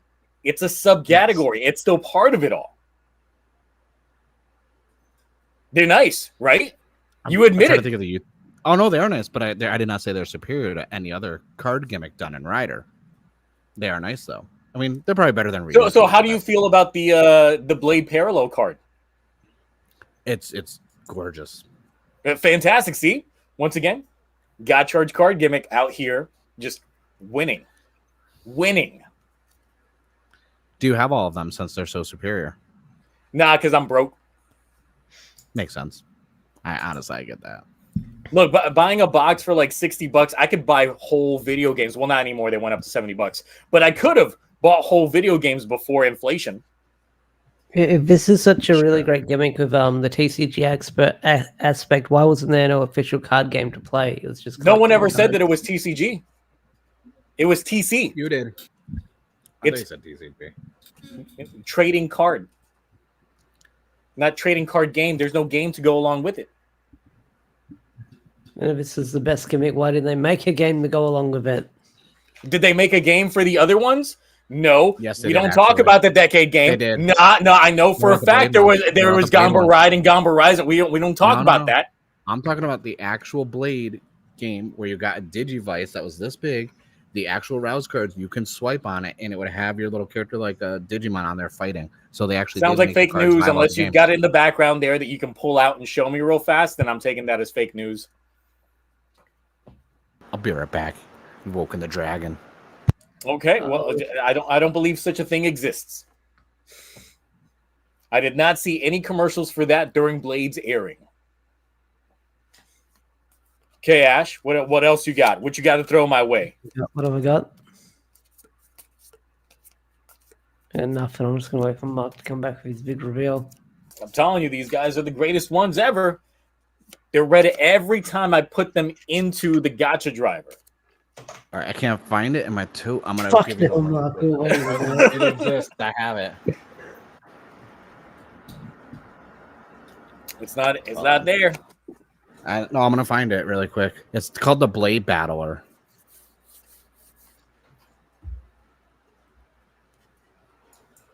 Da-da-da-da-da-da. Is this it? Here it is. I'll put it in private chat so you can pull it up yourself. Because it is real. It is a thing. And I didn't know I could still get it in box because I bought mine out of box. And okay, I'm gonna take a look at this. See what this is. You think I don't know Blade merch? It reads the cards. It's a little mini game thing.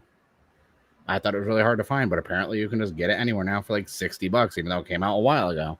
So can you explain to like I'm so confused by this. Why so is that it thing right there sold with cream, frequently bought together? That's the first image I found, and when I clicked the image, it brought to this, and I was like, I don't even want to know. Frequently bought together. It's sold with white cream.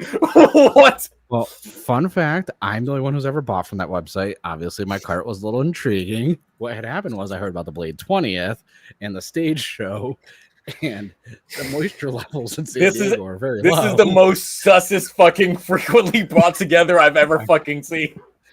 It is, but that is the thing. That is a real thing right there. It does exist. You can check out the Blade Battler. That's just the first thing that popped up on Google, and I didn't want to like deep dive because we're gonna go to the next thing. But yeah, it's a little Digivice type thing. You swipe the actual Rouse cards on it. Yeah. Mm-hmm. So you can actually use the cards and play with the cards. So can you do something like that with Gotchard? Since it's so superior to all their card gimmicks? Yes, you can. Really? Okay. Like how? Go ahead, tell me. So first of all, you can play with them in a way that they are nutritious, delicious, and good for you. Because right now, it's chewing gum. It's delicious chewing gum. That's because you're on keto, so it counts as like no macros for you. That doesn't count. So it's pretty good. The dye is sustaining me that's in here. This is my phone, by the way. The most used gimmick within the show itself. So what does it taste like? It tastes like victory. It tastes like success. It tastes like financial everything the stability. Show isn't. Everything the show isn't. You can have good gimmicks with a terrible show. That's true. I can't talk. I have more Kemi cards than you, so I know that completely.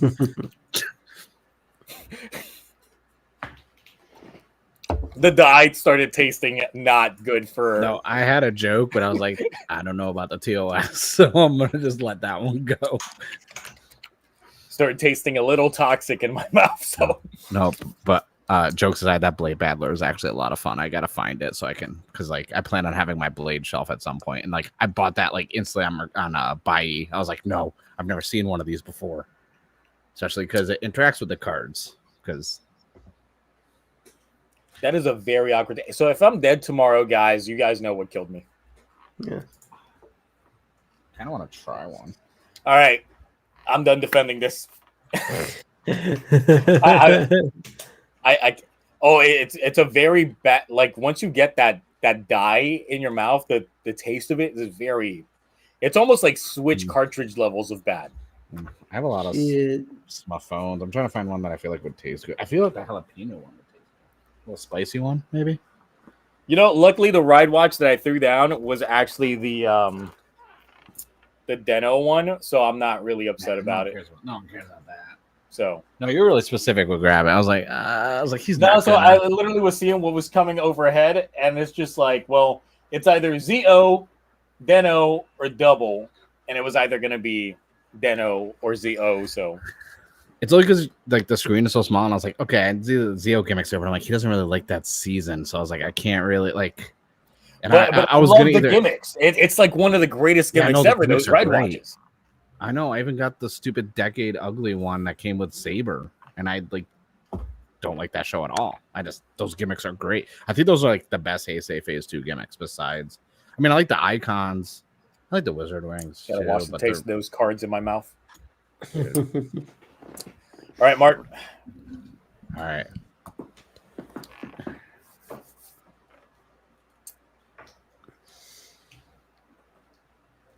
Ooh. Oh, I was.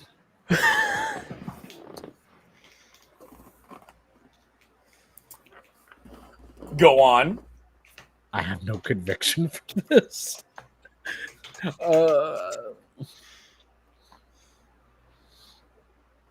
I mean, you've seen the Legend Rider forms he has, right? Yes. So, Kamen Rider Legend has the best forms ever because they are gorgeous and they are gold attachments and adornments on them, and that accentuates them and makes them better. The end. Really? Out of all of them, that like it makes them better just because it's a gold sash? Yep. Of course, that's all it's needed. Sometimes a little accessory on there. So you're saying Blade is superior having the gold sash from Legend on there?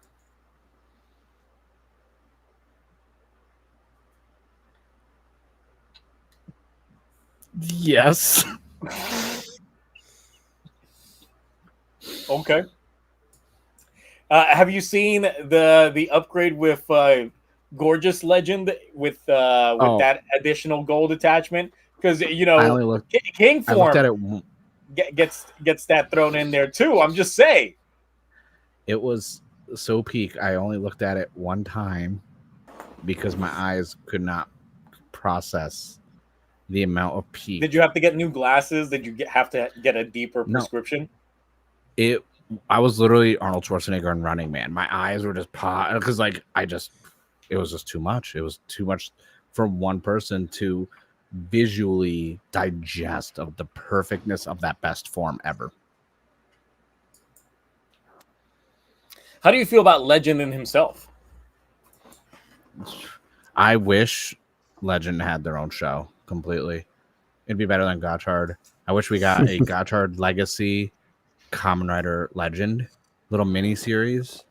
I hope that every year now Legend pops back up. In 5 years, we're gonna get a special where he's just there. He's the new Decade.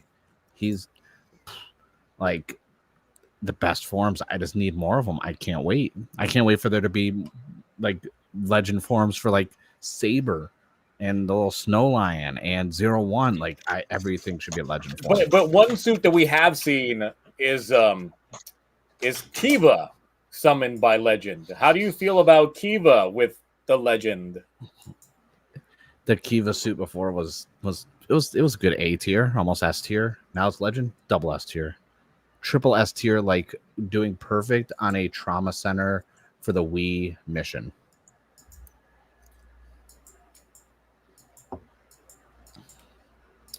Ash, you got anything for him, or is it just gonna be me? Wait. So, what do you think of Kamen Rider Legend? Kamen Rider Legend. How do you feel if the Blade bench got that sash? Yeah. You know, I wouldn't be sad when I look at that bench. I would be happy that such a historic bench has now been immortalized in gold. Legend is the gold member of Kamen Rider now. Everything is gold and perfect. Makes it so much better. How would you feel if Blade... Wait, did Blade itself get a Legend form? I stopped watching. Yes. Yeah, it did. Yeah, how do you feel that Blade was violated with that form? Being violated by Legend, that's based on your perspective, honestly. Some may say it's sacrilegious, a slight against God, should be burnt in fire.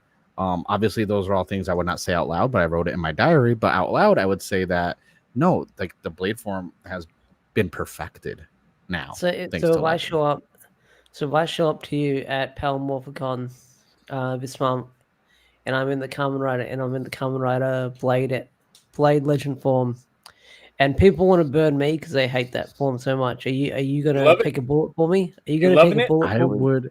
I would defend you by peeing on that fire. Dedication. You loving all this?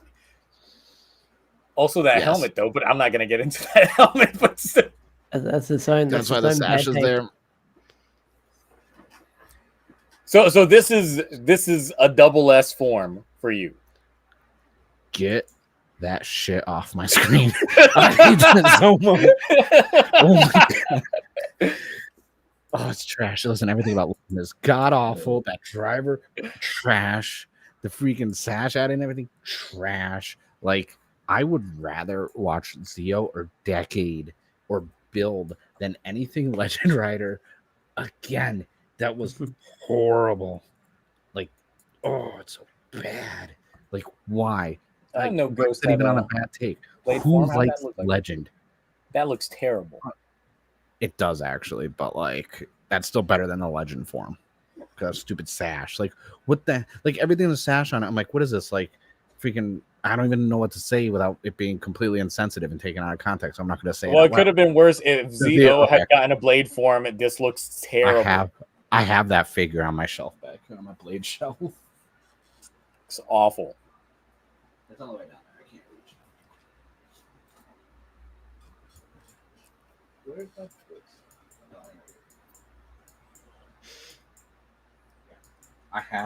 I have that form right here in figure form.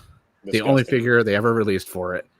It's why is Blade's helmet gold? Well, it's Jack Form's helmet because something apparently happened to the original Blade helmet, and they've just been using Jack Form's helmet. They could have been like spray painted it the proper color, but no, they're just like, this is what Blade always looked like, right? He had a gold helmet.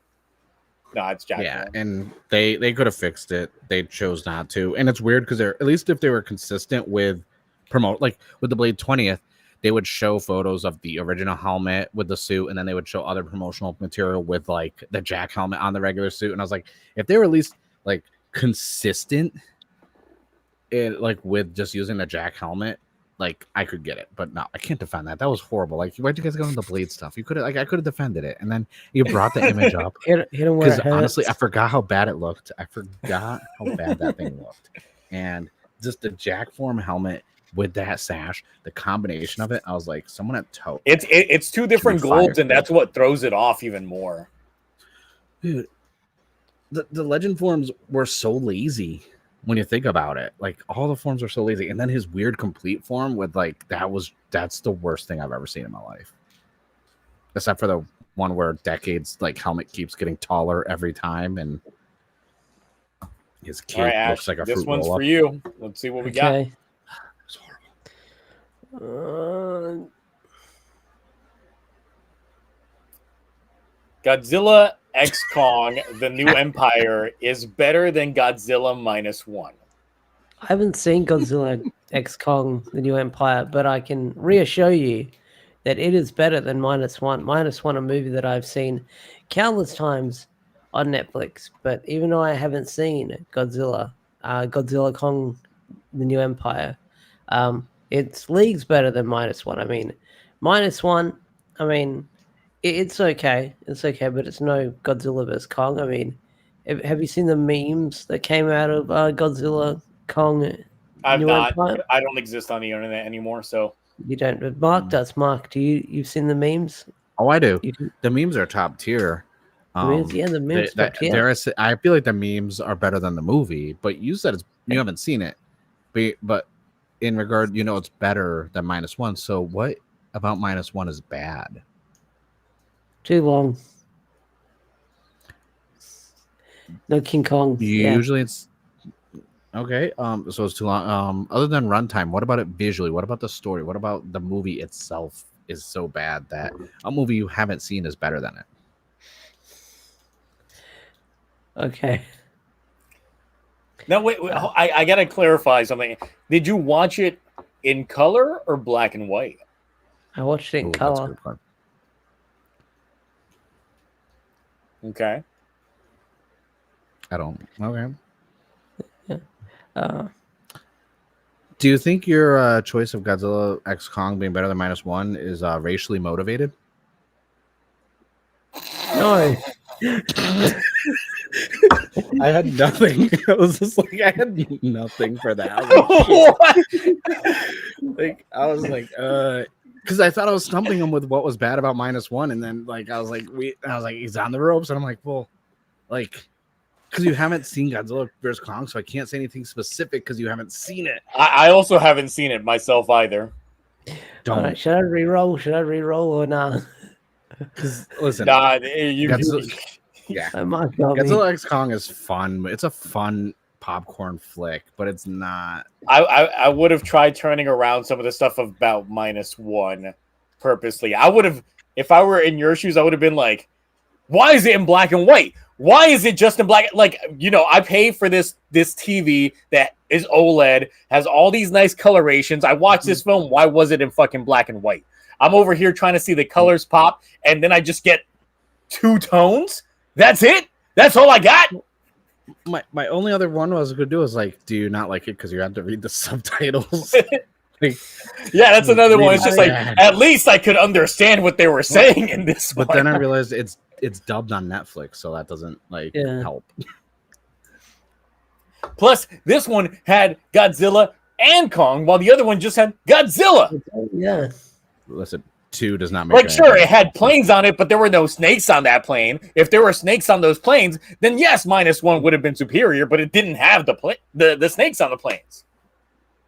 And I feel like you both should watch Godzilla X Kong by next Friday because I need to know. It's available now on streaming for free, so I'm probably gonna watch it. It's on HBO and I think it's on Prime also. That was such a bad. Let me see what I get. Rebuttal or just foreign. Ash is not racist, by the way. Everyone, just letting you know that was a joke. Just got to clear that up. Oh no. This me? That's easy. That's me. That's easy to. I love this season so much. So yeah, Power Rangers in Space, completely overhyped when it comes to everything regarding it. I do feel that my generation just hampers on it so much. It's sure, it had aliens, but the majority of the aliens were just humans. It's we didn't get no explanation for that. Why are the majority of the people from KO35 looking like humans to begin with? What the hell's wrong with that? Another thing is, so they cracked Zordon's tube to defeat all of the evil in the known universe at that time. I'm sorry, but if I remember Power Rangers back in the day, Zordon wasn't actually trapped in that tube. He was just using it as a means of communication from where he was stuck at in Eltar. So how the fuck was he actually in that tube in space to warrant the energy release? Also, how do you... That's if someone captured me on my phone. If I'm trying to do FaceTime with somebody, and then they were like, ha ha ha, we stole that phone. I feel like that's what Zordon was in space, was just you weren't actually taking the guy. You were just taking his communication device. But somehow, some way, that's the way that they got. Wasn't it in Turbo where he got replaced in the tube by some chick wearing a face covering? What the fuck was that all about? But now for some reason it's they can just capture him in that tube, and it's we got the whole of Zordon on here. Also, Ninja Turtles in space. They should be dead. They should be dead. Also, there was an episode in which Carlos took a little girl into space riding on the Astro Glider. She should be dead. She should be dead. No one ever talks about the problematic parts of Power Rangers in space, such as that. Like, all of them should be dead because they're over here and galaxy gliders in space where there is no oxygen. The Ninja Turtles should be dead. Not to mention they had the crossover with the worst Ninja Turtles in existence out there. So we got the next mutation in that bitch. It's like, nah. That little girl, dead. Justin got brought back. The worst part of Turbo got brought back for In Space. Why? There was no need to. No need to. So many bad portions on here. So look, right. I'll see what you guys got, but like In Space just has so many problems. Really quick, you're talking about all the problems, but you're not talking about why it's overhyped. What are your thoughts on TJ as a character? He got downgraded. That's the thing. He did. He went from red to blue. That's like that's like getting inaugurated as the president for like one term and then being told you got to step down. But not only that, but you got to step down to be the VP pick. So, what do you think of? That's not where I thought you were going in the first half of them turning a mid Sentai, or what people say is a mid Sentai or average Sentai, into one of the peakest seasons of Power Rangers? Sentai had a bad streak around that time. It definitely was lacking in some flavor around that period. In which, yes, the Power Rangers outings were much superior, and I would be in the camp that say that Power Rangers during this era in general, especially not just In Space, but the superior season Lost Galaxy, were partly the reason that Super Sentai got saved in Japan. So Lost Galaxy, much better season than In Space. Okay. What is your thought of the Astro Mega Ship and Astro Megazord? So, it's a little bit of a confusing thing. They never really addressed why a space shuttle from Nasada can somehow become compatible with a ship made in a different planet known as KO-35 and how it can become the headpiece for it. That never gets explained. Like, I'm still like, what the hell is that? Can you explain it to me, Mark? How are these ships compatible? How does an Earth ship that's never interacted with an alien ship somehow become the head of said ship when they transform? That is a valid point. Your thoughts on Ashley, Cassie, and Corone? They all fine as hell, but now those are the saving graces of the show. They definitely fine as hell. Do you think them being on the show contributes to the overhypeness of it? No, I think the overhypeness of the factor goes with the Psycho Rangers. What about Bulk and Skull's final moment in that season? It is indeed overhyped because that gets degraded with a show called Power Ranger Samurai. It retroactively makes it bad because it's kind of like all that stuff had no merit, no warrant, or anything like that. All that character development that they had in previous seasons goes out the window. Well, what about Power Rangers in Space introducing the Battleizer, which would later be integrated into Super Sentai to come later down the line? Now, I will say this. During that time when Fox Kids was airing Power Rangers in Space, they had all these little contests going on where you get to like write in and mail off submissions. And I actually did win runner-up during that time period and got the Battleizer version of the Red Ranger at the time, which I thought was neat. But guess what? That toy didn't make it to adulthood. So I'm just like, nah. It's not that great. So do you have any Power Rangers in Space merch? Currently, no. I did as a kid. So I don't know how to throw you off of this because I'm like, you know what? Like In Space I like, but like I don't think it was overhyped. That is outside of the Megazord and the fact that Melody Perkins, who played Astronema, was also in the 2001 Mark Wahlberg Planet of the Apes film. And Malcolm in the Middle as a babysitter. Okay. I rest my case.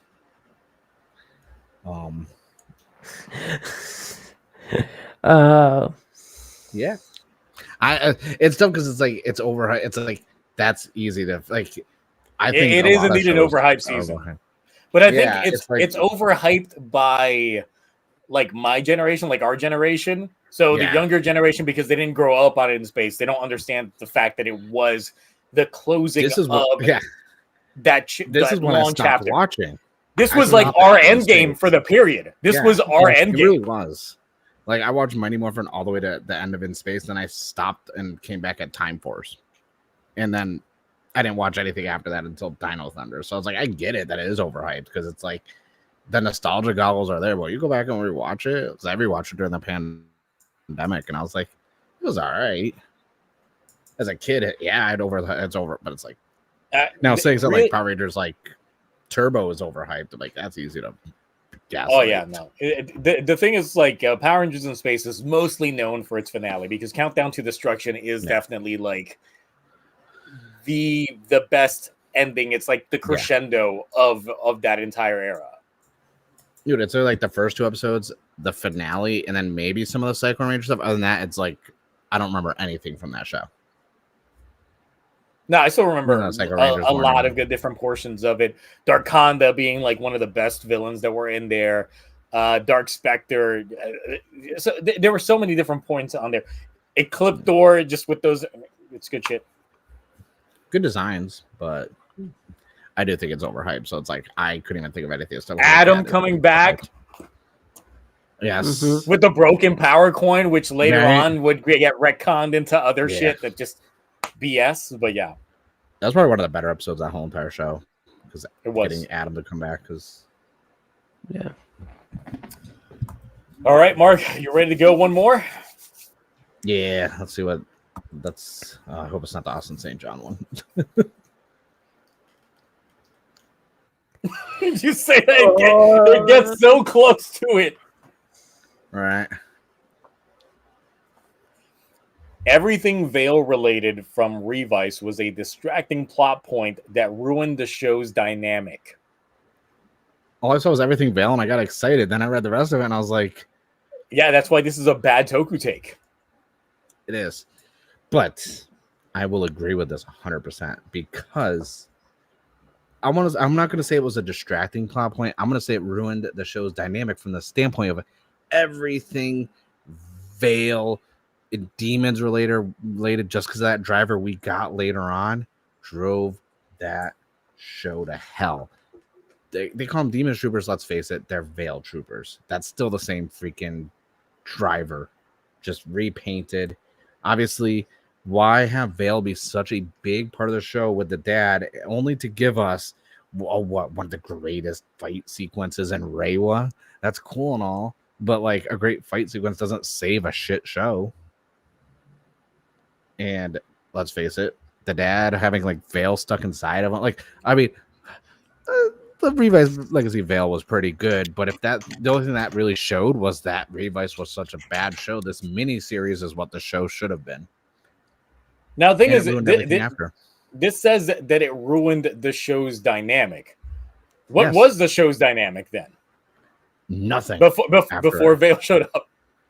Before that, it was dumpling curry and family gatherings and spas, the day spa and Boo-san just being cool and secretive, but always finding information on people. That's what it was. That's the dynamic. That was the whole entire show. Didn't like Daiji punch Iki in the face, and then like there was some sibling. I don't recall that shit going on. I don't recall that actually. I don't. I know Daichi punched himself in the face when Live punched Evil. That's technically he was just beating himself.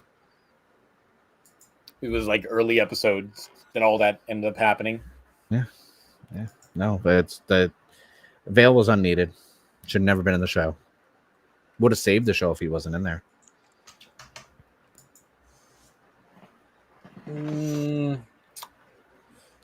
Would it have saved the show? Because I mean, look, retroactively, when we look at Revis, the best episodes of Revis are Veil related. Kamen Rider Veil's like revelation. Like that was episode 25. The fight between Deathstream and Vale in episode 42. Those are like the highest highs in Revis, and in some instances, the highest highs in Reiwa in general. While everything else was just like very mid to low. Now, the thing is, it's like you make an argument about the demons and all that shit, but the demon suit was not attributed to Vale until the Vale special later on. So essentially, had they not introduced Vale, you still would have gotten demons, and it still would have been Hiromi. But they still that still would have so much of the Vale stuff. So much of the Vale stuff was kit bash later on in those troopers. Those troopers had more Vale stuff than demon stuff. No, they had Zect trooper shit from Kamen Rider Kabuto, not from that show. Listen, this is not about Kabuto right now. Okay, this is about. But that's what those demons troopers had. I'm aware. I am aware. I get the ones where. Listen, at the end of the day, all right. The real reason why Vale should not be in the show is because the show was mid to begin with, right? Then we got a glint of hope of Vale and Revis Legacy Vale. And then we got that Deathstream fight. We got all the stuff. We're like, this is cool. But everything else around it was trash. So it did ruin the dynamic because we had glints of hope when the dad was around and Vale was around that we were going to get something good. So you're saying if Revis was like Gotchard, it would have been better with it being so mid? Honestly, so you're saying you don't appreciate those glints of hope that actually were good? That you were like, oh shit, wait a minute. Because then I ended up getting the trash instead. You're giving me hope. It's like Hawkeye, don't give me hope. And it would give me hope. Because it doesn't say Vale was bad. It's just that everything related to Vale was a distracting point and it ruined the show's dynamic. And it did, because Vale should have been its own show. The thing is, I don't know that it was a distracting point because everything of the show was still everything in the show. Listen, sure, there were points in time in which I was just like, yeah, they should have done actually something with Genta and Vale versus I've got nap time and blah, blah, blah, blah, blah. And here we go. Let's just be realistic here. When the Revis Legacy Vale episodes were airing, none of us cared about the Revis episodes. I didn't. I was like, give me more Vale episodes. Then when I was like, oh, it's over already? Darn. And then, of course, Dad shows up back in the show. It's like, oh, cool, we're going to get some stuff. Nope, we didn't. Revis Legacy Vale should have been 50 episodes, and we should have had just the future with his kids and everything else be like a little 5 or 6 episode thing on the side. Be like, hey, look at him all grown up with a family now. See how it leads to that. That's what we should have got. Ash, was you got anything for this? No, it's been a while since I've seen Revis. I mean, same for me, but of course, since I reviewed it week to week, parts of it still remain rent-free in my mind. Also, I honestly don't think Revis was bad at all. Like, I think Revis was actually pretty good for what we got. Like, I do like the Vale stuff. I just think that, Vale, I'm still on that standpoint. If we got a season that was just Vale, like Revis Legacy, it would have been vastly superior. That was like, it was kind of like a glint of like later Showa, early Heisei for that little mini store arc. And I was like, man, like that should have been a full-fledged show. That was so good. Which is why they really should have had a dedicated like evil Genta arc, because it goes well with the family dynamic. That's what the show was about, was trying to sell us on the family. So if they did literally lose their dad for a few episodes and they tried to win him back, that would have made probably the peakest of show had they gone that route. Instead, he was somewhere recovering with Boo, and I was like, no, like... Yeah, because the issue was that apparently Genta's actor was doing another show at the same time. Yeah. So scheduling conflicts, and it's like, then why would you even do something like that if you knew the man had scheduling conflicts like this? Yeah. So... Can you imagine if like that show was like literally like a good whole like dozen plus episodes of just him being evil and not realizing he's evil? Because that's Vale taking over. Like, that would have been so good. Yeah. Especially the family, the siblings, because at the time, the siblings already were starting to have the infighting with Daiji a little bit. So it would have had a whole coming together of the family to try and get their dad back, and it would have vastly improved the outcome of the show. But but what we got definitely ruined the show's dynamic. We kept looking forward to more Veil stuff, and it never happened. And then they had like stupid plot threads, because I still remember the point in which it looked like they were doing nothing with Veil. So Veil was like telling Daiji, "Hey, we should team up." He's just talking to him. Yeah, and it's just like, oh, well, that's disgusting. And then like 2 episodes later, it's like, oh no, the scheduling worked out with Gensa's actor, so let's go ahead and make this episode. Yep. So Veil definitely ruined the show's dynamic. Well, all right, Ash. Alrighty. I just like how chat's actually talking like about Revis and things that were good, and it's like, oh wow, look at all this Revis positivity. Ooh.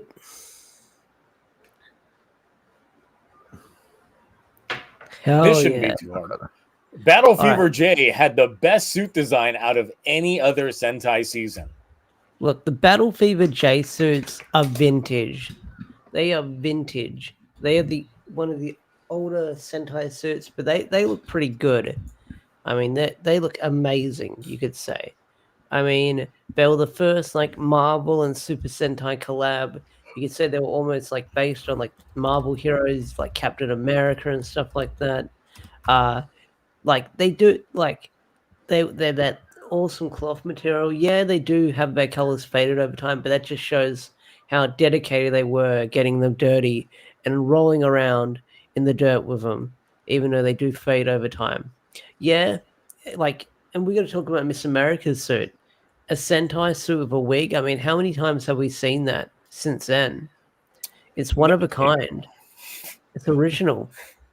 No times, because that's the thing. No, it's so good that they can't beat it. So that's why they don't want to do it again. I mean, they capped at that. So these suits. Mm-hmm. I will just say, Miss America got them thighs, but still. Yeah, she got those thick thighs. So but that wig is ass. That wig is ass. No. So you said this was a collaboration with Marvel. Would you attribute Battle Fever J to the downfall of the MCU? It was the beginning of the MCU. Okay. And so these are like apparently the best suits in all of Super Sentai. What are your thoughts on the Q Ranger suits compared to these? They don't hold a candle to these suits. I mean, come on. Have you seen those? The flags on it? So you're telling me that these suits in particular, are better than the Die Ranger suits? Absolutely. You son of a bitch.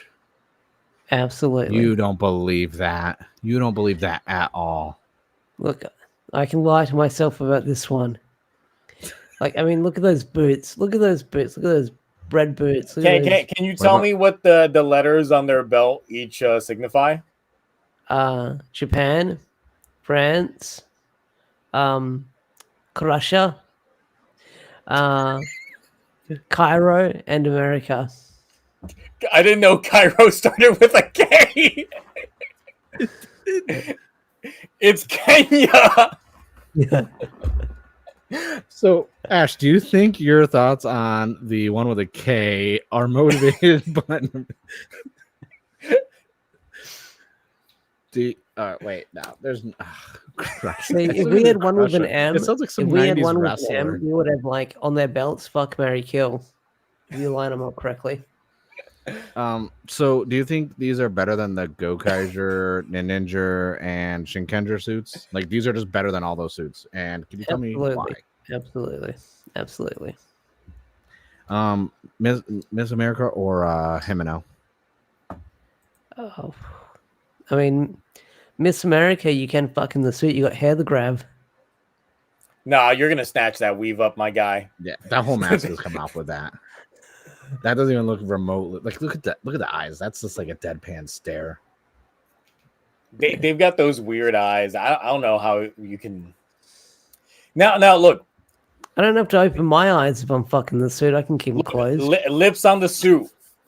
Who's got the DSLs? Who's got them dick sucking lips? Is it them, or is it the Boom Boomers?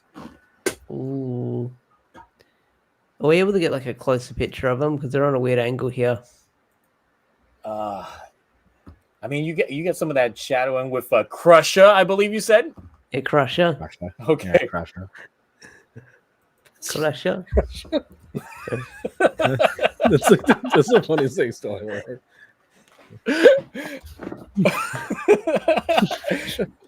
Okay. The best thing ever. Yes, it is. It really is. Let me see if I can get that close up here. Here it is. Can I get that zoom in here? Yeah, I literally got nothing. Here we go. The Crusher just threw everything. We got Battle Japan out here. I mean, a little bit of a square lip here. But hey, something to work with. You like that snoz right there? That nose?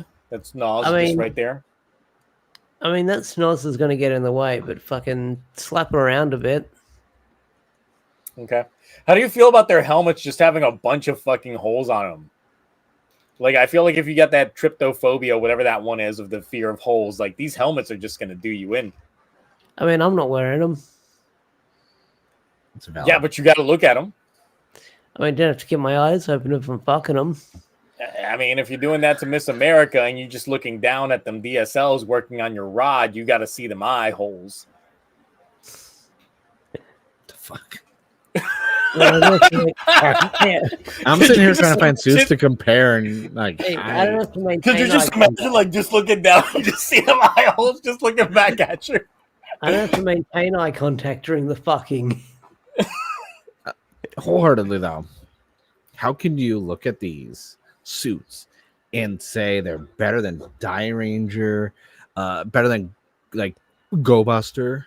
Because I just did like 5 minutes ago. Yeah, but how justify it? How? Why are they better? How? What is so bad about the Die Ranger suits? The Die Ranger suits look stinky. These suits? Really? Suits?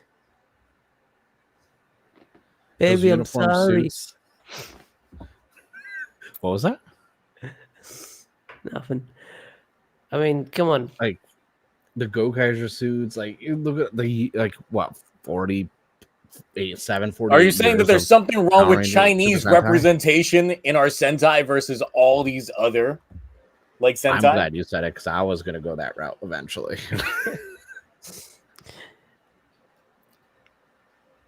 I can't say yes. I can't say no. No, you can't. You're backed in a corner. I'm back in the corner. So, on a scale from 1 to communist, how communist are you when it comes to these suits? Like, I would say that's what the C stands for, right? Yeah, Captain Communist Crusher. I'm just trying to figure out what the mask is, the helmet is supposed to be. I'm like, seems kind of. Yeah, I don't know what that on the nose. I know what it is. I'm saying shit out loud. Like, which one? The orange one or the both, the C and the K. I'm like, I can see where they were going for their motivations for those helmets, and I'm like, it's a little on the nose. A little. I don't think that could work nowadays if they release this.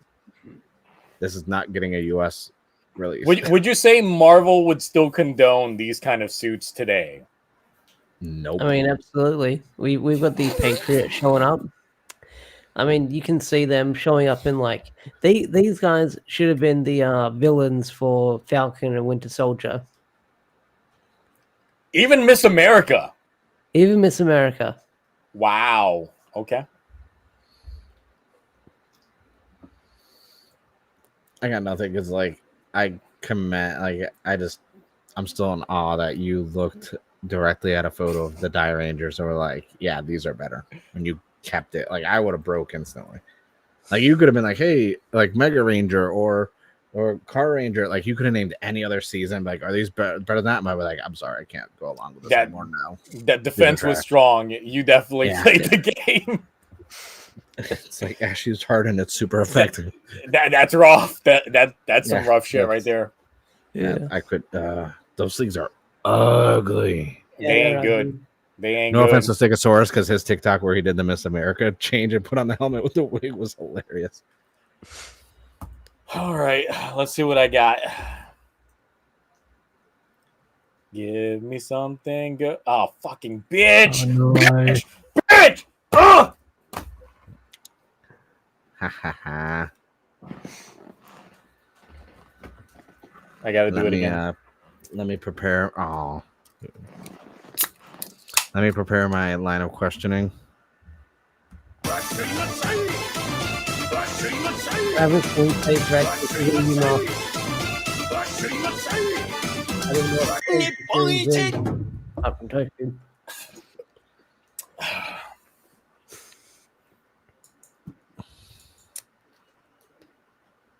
Caesar X is the greatest thing to ever happen from the Trousation series. Toho, when they made this, they knew they had peaked.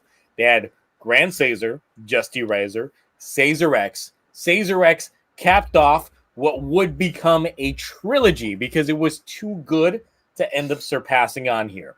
You ended up getting several actors within this show in itself that would go on to lead like fantastic careers.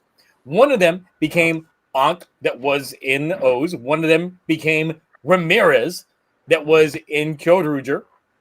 So we got those dynamics within that show. They had a gimmick that kids loved. They had a dance routine as their ending song. The villains were goofy. You didn't have to take them seriously. Everything about them was just amazing from a standpoint. It was so good that they couldn't even keep the torrent seated for it because it was just like, man, like this is so good. We got to keep this treasure trove for ourselves. So they were like, nah, we ain't going to see these torrents and shit. So this is this right here is great. The mecha design is actually really, really good from it.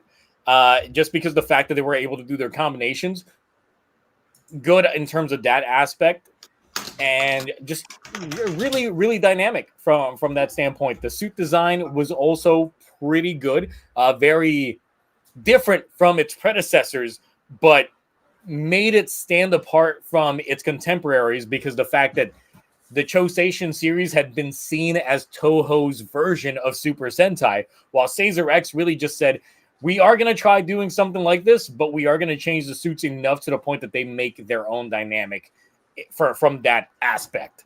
So yes, if you have not watched the Chosation series, I would highly recommend that you ignore the other two and go straight to Caesar X because it's never going to be better than this because it was so good. They just had to end it right afterwards.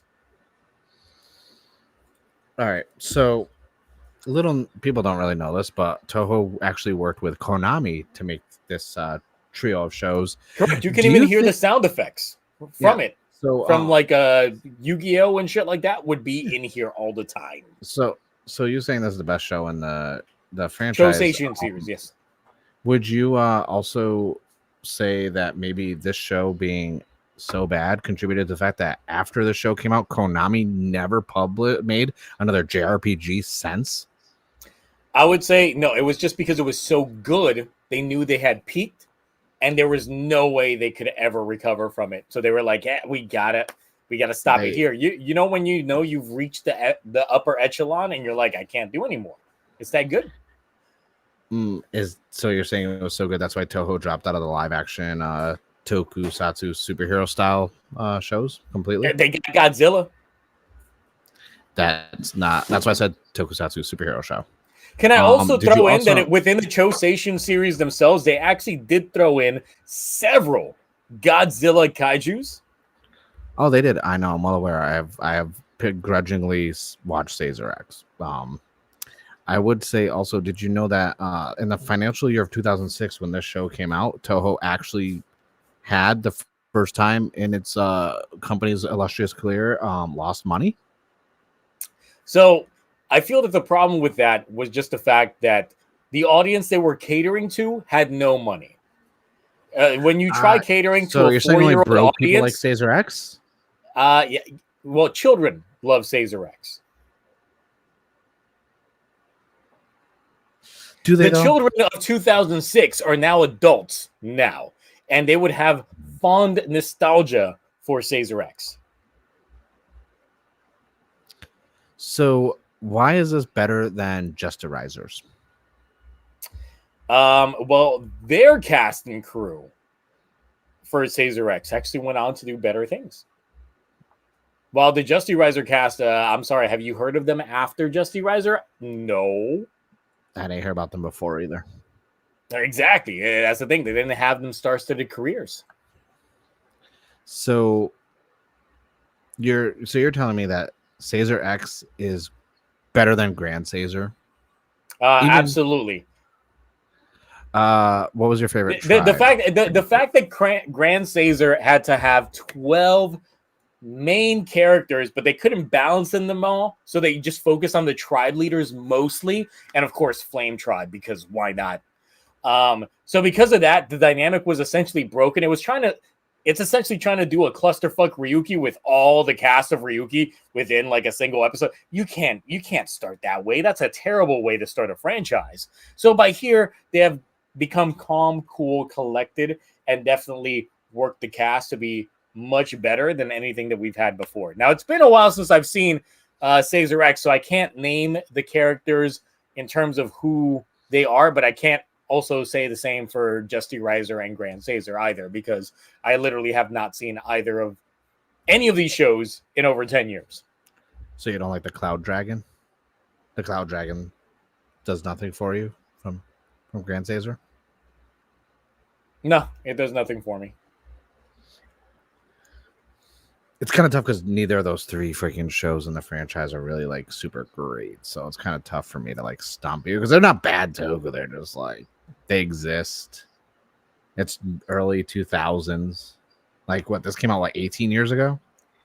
Yeah, it's been a while. Now, the thing is, Justirizor is definitely the best out of the three. We'll like, if you're looking at these shows, you admitted it. Yes. You admitted it. I'm just saying. No, I'm just saying. Like now, after the fact, because I know Ash doesn't have anything to try and throw my way because he doesn't know shit about this. It's like Justirizor is definitely the best out of those because that's the one I found around the same time as Blade because that was airing at the same time as Blade.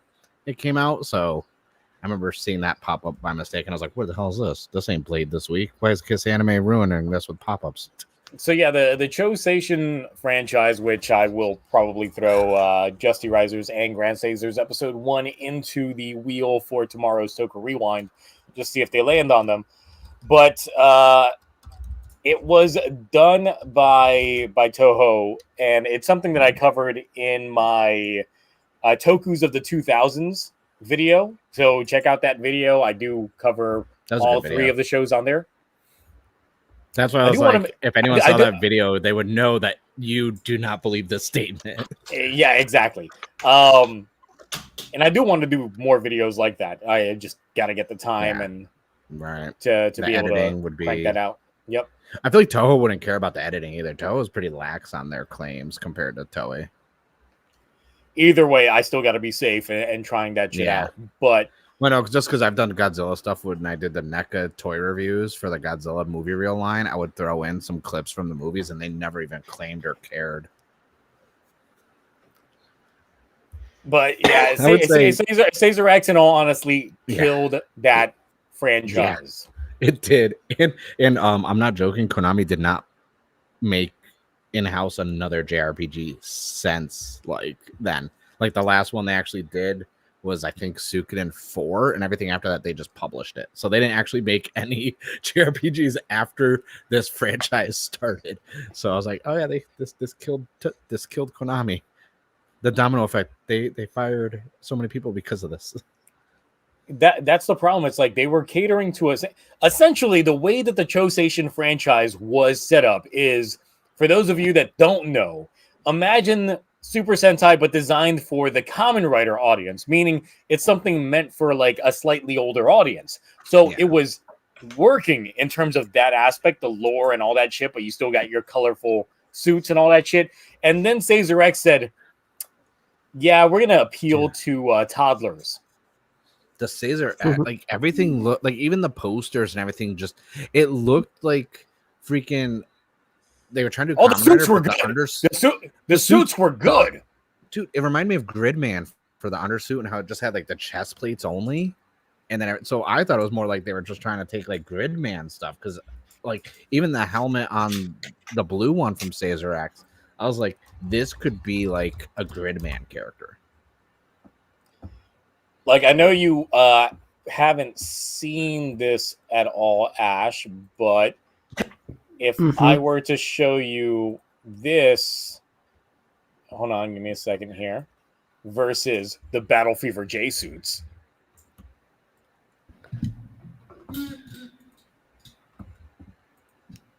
What do you think? I still have to defend the battle suits. You don't have to defend the suits, but I guess if you want to really defend the suits, you can. He's taking character. He's committing. Yeah, I'm committing to the bit. I gotta defend Mother Crusher. Crusher's not gonna fucking die. Like, that shit. That's too good. Like, these are really good suits. This is what sold me on it when I was first like seeing the promos for it.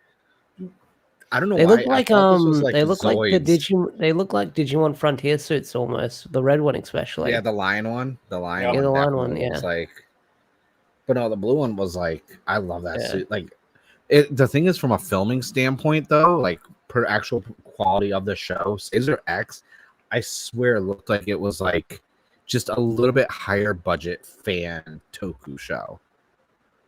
Just from how they filmed it, it was very bright. Like, there's no color grading to it with the editing, nothing. It was like they just shot it outside, kept it that way. They're like, oh, like, you don't want to make some editing. Like, I could take these episodes, throw them up in DaVinci Resolve, do some color grading, this and that, and you can make it like tonally change so it looks like it's a serious show.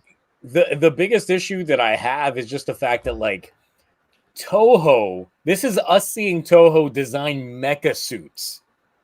Yeah. And they were really good for all three of the shows. And the fact that that got squandered with this show killed us seeing really good mecha designs from Toho staff. Because they were cooking up a storm. And not only that, like, not looking at this series, but looking at the other entries from this franchise. Yes, the fact that they were going unconventional with them being not bipedal humanoid type suits for the combinations, and I was like, oh, you guys are changing the game. Also, that blue in Justerizer, like that powder sky ocean type blue on that, like for the female one, I was like, that's a good color choice. Like, even from an armor standpoint, I was like, Justerizer, that should have taken off more than it did. Like, we should have got a Justerizer X or something else instead of like Caesar X. Like, I think they had the momentum, and then they just squandered it, because we could be talking about like the 20th anniversary of the freaking Toho Toku like superhero franchise right now.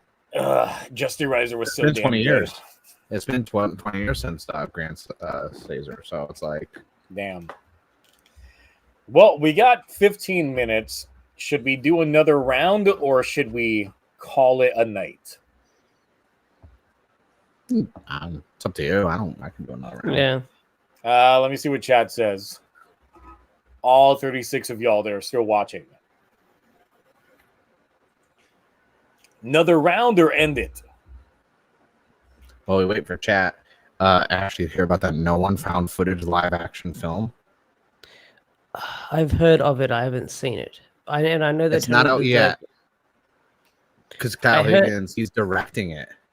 Oh, nice. I'm glad they let him direct again after he got screwed over with Shadow Grid. All right, we got one more round. So, Mark, this one is for you. Cool. Oh, no. Oh, no. I could... Oh, that's easy. So we're going first three. We're going. Does this count with Zio, like MMPR, like like all the way up until they drop Mighty Morphin Power Rangers going all the way up to Cosmic Fury. Cool. They are the worst because we never got Die Ranger suits. But we got Cosmic Fury suits. Yeah, we got Cosmic Fury original suits. Were they suits? Yeah, we did. So you're saying the Mighty Morphin Power Ranger suits are better than the Cosmic are worse than the Cosmic Fury suits? I will say yes, because Cosmic Fury was so unique. Listen, Hasbro went out there and designed these suits strictly to give us toys. Never done before. Suits always came, then toys. They designed the suits for toys. What about those toys? We never got them. The toys those so suits good. The suits were so bad good. For Cosmic Fury that we didn't even get the suits. I mean, we didn't even get the toys because the suits were so bad. Meanwhile, Mighty Morphin Power Rangers, how many times have we gotten those suits in toys? Too many. Because they're cheap to make the toys. Those Cosmic Fury toys were so detailed and perfect. They were up there with Hot Toys level prices. $273 per Ranger.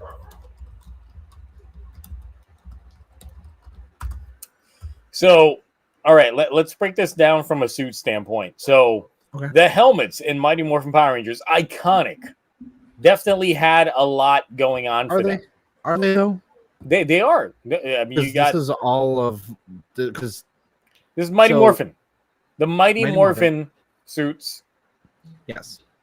Which, let's face it, they may be iconic, but they're the worst suits. Everyone's tired of Mighty Morphin. Everyone, you go on Twitter and just because we're tired of it doesn't make them bad suits. Because they're bad. They're bad because they won't go away.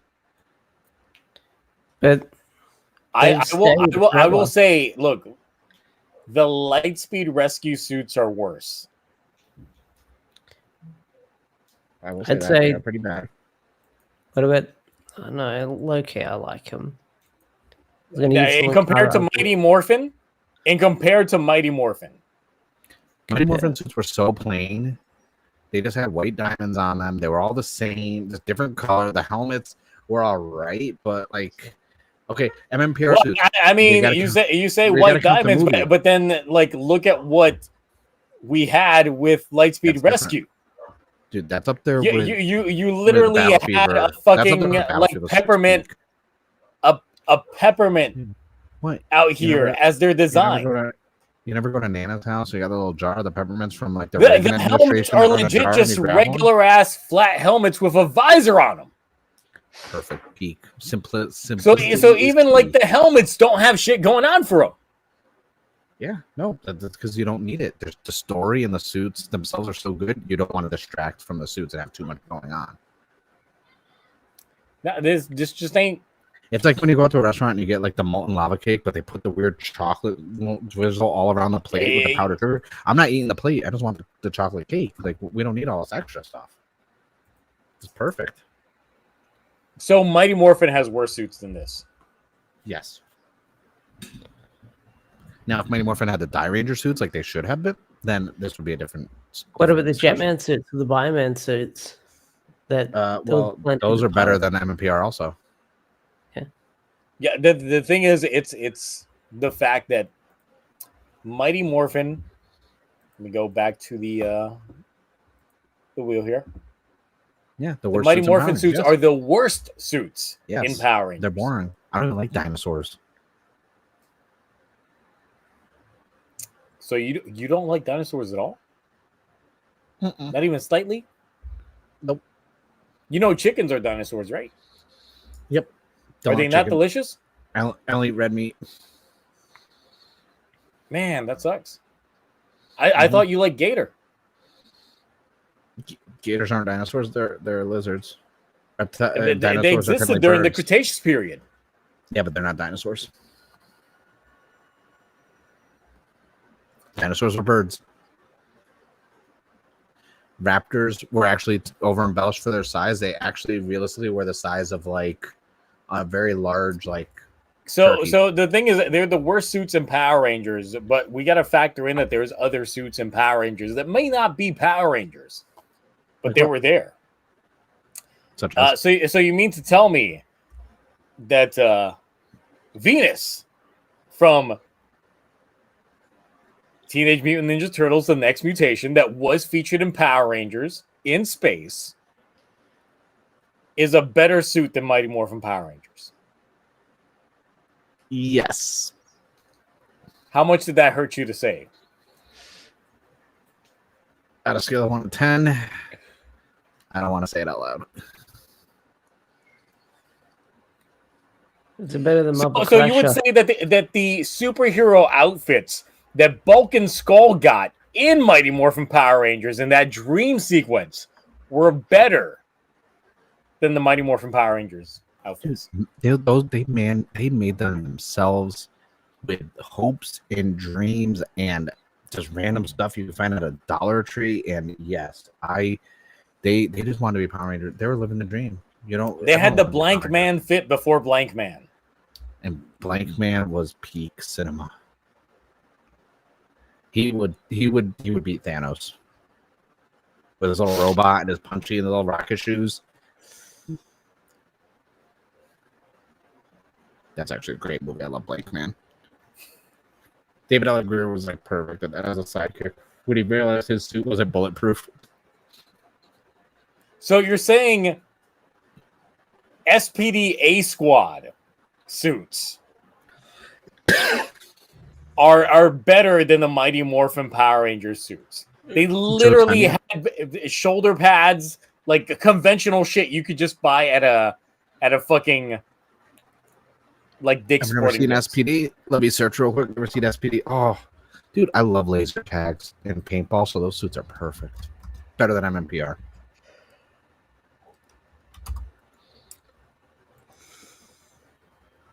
Really? These suits? Yep. These suits? Y'all never these suits? That's like, yeah. Like you must have a lot of fan Power Rangers content. These suits were so great that it inspired Toei to do the entry forms for Geats with these. Because that's literally just him with the water spout little freaking gimmick from Geats in entry form. They inspired Geats. That's how good these were. Now you can't unsee it. No, I can unsee it. These suits are just horrendously bad. Oh, they're good. But this goes as far back in terms of like horrendous suits that I can think of in terms of Power Rangers. Ash, I mean, you know more Power Rangers than I do. I'm texting. What is a worse suit than Mighty Morphin Power Rangers? Ooh. Try and get Mark on this. Okay. You're my last right hope. now because I need an A squad. What's a worse suit than Mighty Morphin? Okay. Give me one moment. I hit him with the A squad. A squad is like the worst suits that I know of. Give me one moment. What about the 2017 Mighty Morphin Power Rangers suits? Are they worse? I actually really like those suits. I'm not even gonna lie. But do those count as MMPR? No, because they were just Power Rangers. Together we are more. Deserved a sequel. It deserved a 7-film sequel with the Green Ranger spinoff. Saban did us dirty. Released the Saban cut. People are listing good suits. We're trying to look at suits that are worse than Mighty Morphin Power Rangers. Why are you guys just giving us like suits that are better? That we're trying to find bad suits. Okay.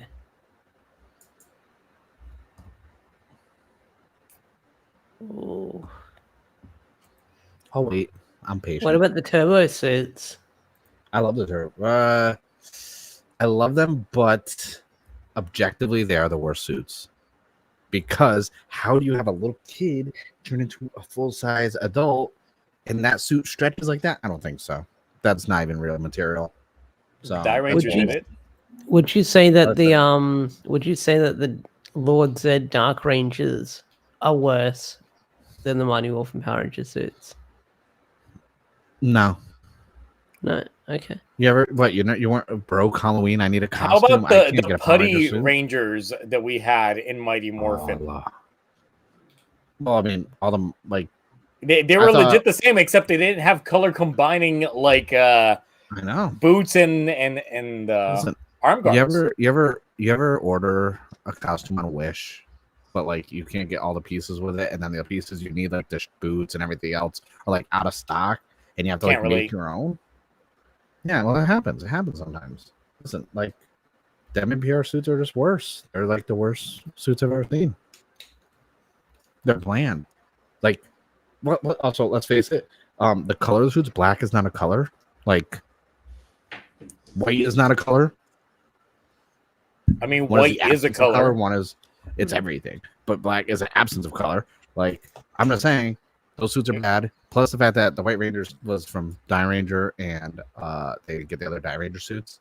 So, fuck Saban for that. They should have never let me watch Die Ranger. Y'all should have never let me watch Die Ranger. That ruined my life. Like, fuck MMPR. I'm done with it.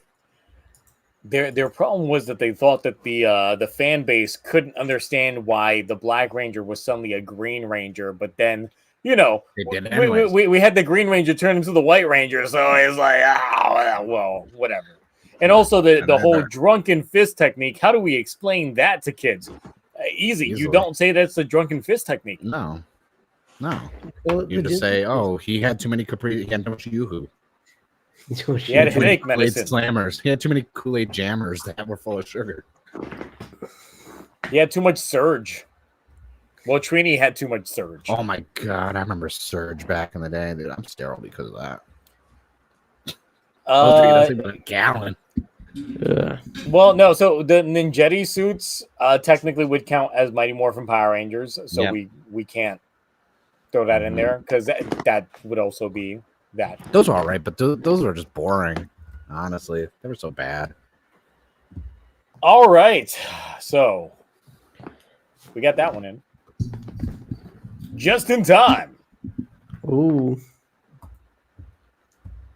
because we are pretty much almost at the three hour mark. Honestly, looking at all the suits in Mighty Morphin Power Rangers, like there are some bad ones, but the Power Ranger suits, like that when they use the Go Buster suits, like those Ghostbuster suits are so good. Like there are actually, like when you think about ranking all Power Ranger suits, I would actually put Mighty Morphin pretty low on the list for rankings.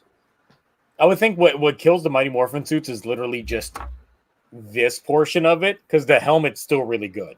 Because Lightspeed Rescue is like a plain Jane suit. Yeah, in general, I don't mind it because like I feel like with how the chest design is with like the umbrella type thing and this and that, I thought when you think about it, that's literally if the helmets were better, the suits would have been better. But from a suit design standpoint, it's almost like the Mighty Morphin Power Ranger suits. It's solid color with the white blocked out. It's very, very, very similar. Yeah, it kind of makes me wish that we would have gotten like Jetman as like the first season of Mighty Morphin, because God, those Jetman suits are so goddamn good. I would love to see an explanation why they picked Zoo Ranger for the first one. Because that was like the 6th season, wasn't it, or something like that? Yeah, there was a reasoning for it, and it was literally because of timing. Well, I know also dinosaurs in 1993, Jurassic Park, like dinosaurs were like the dinosaur show. Like dinosaurs were big land before time, so dinosaurs were like the thing, because right before dinosaurs, cars were the big thing that everyone liked. But they took a shot and it worked. Yeah. And also I want to tell everyone I love dinosaurs. I wanted to be a paleontologist. I have a bunch of paleontology books. I almost went to college for that, but then I realized you don't make any money doing that. So like I have a lot of shit from my childhood that I wanted to be when I got older was from Power Rangers. Dude, it literally led to like Jurassic Park and like MMPR, and then it led to me in high school actively like looking out like for paleontology colleges and this and that, where I actually applied to some and got in, and I was like, I'm really gonna do this. And then my guidance counselor was like, well, you're not really gonna make any money doing that. And I'm like, I mean, you can't say that a lot of the shit that Power Rangers didn't like tick a box when it came to like career choices. It's like, so you want to be a paleontologist? No. Do you want to be a ninja? No. Okay. Well, look, do you want to be a paleontologist again? Except this time it's ancient Egypt. No. Okay. We got cars for you. Do you care about cars? Oh, it's complex trying to work on engines. Okay. You want to be an astronaut because we got some space for you? No. How about some deep space? Not enough? Okay, let's tone it down. Firefighter. Every kid wants to be a firefighter. Nurse. Cowboy. Working at SeaWorld. Maybe you want to rock climb. None of that? Okay. Time travel. You care about that? No. How about policeman within the time traveling? No. You want to work at a zoo? Back in time to your descendants. You want to work at a zoo? No zoo. Okay. You want to be a ninja? You want to be a ninja again? I know I asked that before, but you want to be it again? You sure? No. Like, so how about a samurai? How about dinosaurs again? No, dinosaurs still not. Okay. Policeman again. From the future. All right. Okay. How about this? You like Harry Potter? You want to be a magician? No. Oh. Okay. Well, I just realized how many parallels to Power Rangers with like stuff I did like as extra. Like, so I took martial arts for 11 years. I was a first responder and a firefighter, an EMT. I wanted to be a paleontologist. I wanted to I legitimately wanted to work for NASA and like be an astronaut. No, I definitely was one of those kids that wanted to get into martial arts because of Power Rangers, but my mom couldn't afford the martial arts like monthly fee from the dojos in town. I had a family member who was a late family who passed away who was like very high ranking martial artist. Then what else was there that I did? It was a combination of Power Rangers and that also freaking like getting all the freaking kung fu movies at the movie like VHS rental store for like $1, being like, oh, let me watch Drunken Master and Rumble in the Bronx and Police Story. Not to mention that during that time we had so many like other kung fu films that were done like in America, like fucking what was it? The Three Ninjas with the little kids tum tum. Yeah. Oh, and Rocky. Yep. All that shit. All of that shit. And the connection is the young Rocky on Power Rangers was also in Three Ninjas. And we had Good Karate Kid. Mm-hmm. So, all right. So I think we did it. We got it to the 3-hour mark, and we still have plenty more bad Toku takes, and more on the way, probably. Yep. I fixed my shit now. I mean, as time is relative, we can get more Toku takes that are terrible as time goes on. I was like, Cloudy never showed up. He's like, I'll be late. Never. He's like, if I show up, I'll show up. No, he said specifically, I think it was, if I show up, it'll be after an hour. I think he probably got his Garokan stuck. Oh, no, because he's apparently sharing his screen on Discord doing something. Like I said, the Garokan stuck. And he's sharing a screen to just John. So it's not anything. They're literally just watching it. They're watching Eureka 7. That's all they're doing. He's watching Eureka 7 on Discord with John, with an audience of 1. In the Donna Clan one? Yeah, they were doing it the other day too. And I was like, I'm like, okay, so you can't make it to the stream, so you're just watching Eureka 7 on Discord. VC chat. Almost like Cloudy, you're late. So okay, all right, cool. That's wow. That is crazy. All right, Ash, what you got to promote? What do I get to promote? Okay, so I was playing with Blue Centurion here. Signal Man? Pardon? Yeah, Signal Man. Everyone's trolling Cloudy now in the chat. Tell me, what did Phantom Ranger do that was good for the team? That should be something that I should throw in here onto the wheel. It's like Phantom Ranger was the best Ranger in Turbo. Turbo, I can't defend comics, maybe. Yeah, I've got my darkest. I've got my Darkest Hour review out there. It's doing pretty good. It's doing all right. So check that out. Watch it. Yeah, it's a great video. I had to re-record my final thoughts because I was so mixed on it in the end. But yeah, I've got that out there. Darkest Hour finale review. Probably stay tuned for possibly more reviews or more comic news later down the line. No idea where the content's going to go now that the comics are taking like a bit of a sabbatical, a bit of a hiatus with some one-shots here and there. So we'll see what happens. But stay tuned because I'll be on the pulse when that Power Rangers Prime stuff actually gets officially announced. Just become an anime tuber. Just start talking about anime. Power Rangers is dead. Yeah. I mean, we'll see. Just be a Cobra Kai reviewer. Cobra Kai reviewer. Listen, me and my wife are so mad because Cobra Kai, we have to wait till November for 5 more episodes, and then apparently the next 5 are rumored not to come out until March or April. Well, apparently, they wrapped up filming in late June. They did, but did they wrap up these feels? No, because I was crying that last episode. I was fighting to hold that shit in. Yeah, and they just wrapped up filming on the Karate Kid movie also. I know. I thought they haven't even started. No, that and was no. They already showed.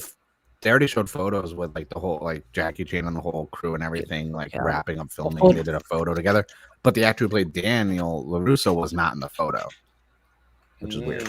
So I think it's because he was doing press junket stuff for Cobra Kai. Yeah, because I'm Ralph Macchio was definitely making the press junket, also talking about all of these future Karate Kid sequels and all that shit. Filming.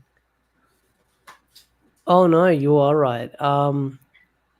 Principal photography wrapped up on. Yep. It was not a long film for what they were doing. Yeah, from April 1st to June 3rd. Yeah. So. Okay. All right, Mark, what you got? I passed 1,300 subs, which is crazy, and I went up I think I've got a lot of subs, because I'm doing toy stuff more. I don't think I'm gonna go back to reviewing shows episodically. Maybe just more thought pieces, because I've only uploaded 4 videos in July, 4 or 5 videos total, and it's oh, you got 12,000 views and you gain 30 plus. I'm well, then I guess I'm not going to be doing, because I found so I got the News magazine, right, and I was going through all the Gavu stuff, and then for once I didn't get a Toku toy. I got some weird thing for it's called Shinkansen Henkai Robo Shinkalion. So now I'm bro, what is this mecha cool stuff made by Takara Tomy, which is the train company? And I guess the train company started their own robo train mecha anime. So now I'm gonna start looking into that, because I just looked it up. That shit looks good. Yeah, and it came with a clear color transform, so it's all the trains that turn into robos. So I'm oh. Yeah, and the thing is, Takara Tomy has done a lot of really good transforming robot animes in the last 15 years. They've put out some really good mecha animes. And I forgot those existed, because the last time I think I saw one was maybe 9 years ago. They're rarely ever in the TV magazine. And Ash died. No. So I was I'm gonna check these out, because I got my Toku toy stuff. Gavu stuff it's gonna be a big month. The end of the month, it's gonna be a lot of stuff dropping at the same time. Gotta wait to see who's gonna do reviews and. Well, for Gavu, we already know everyone's gonna put out a review for episode 1.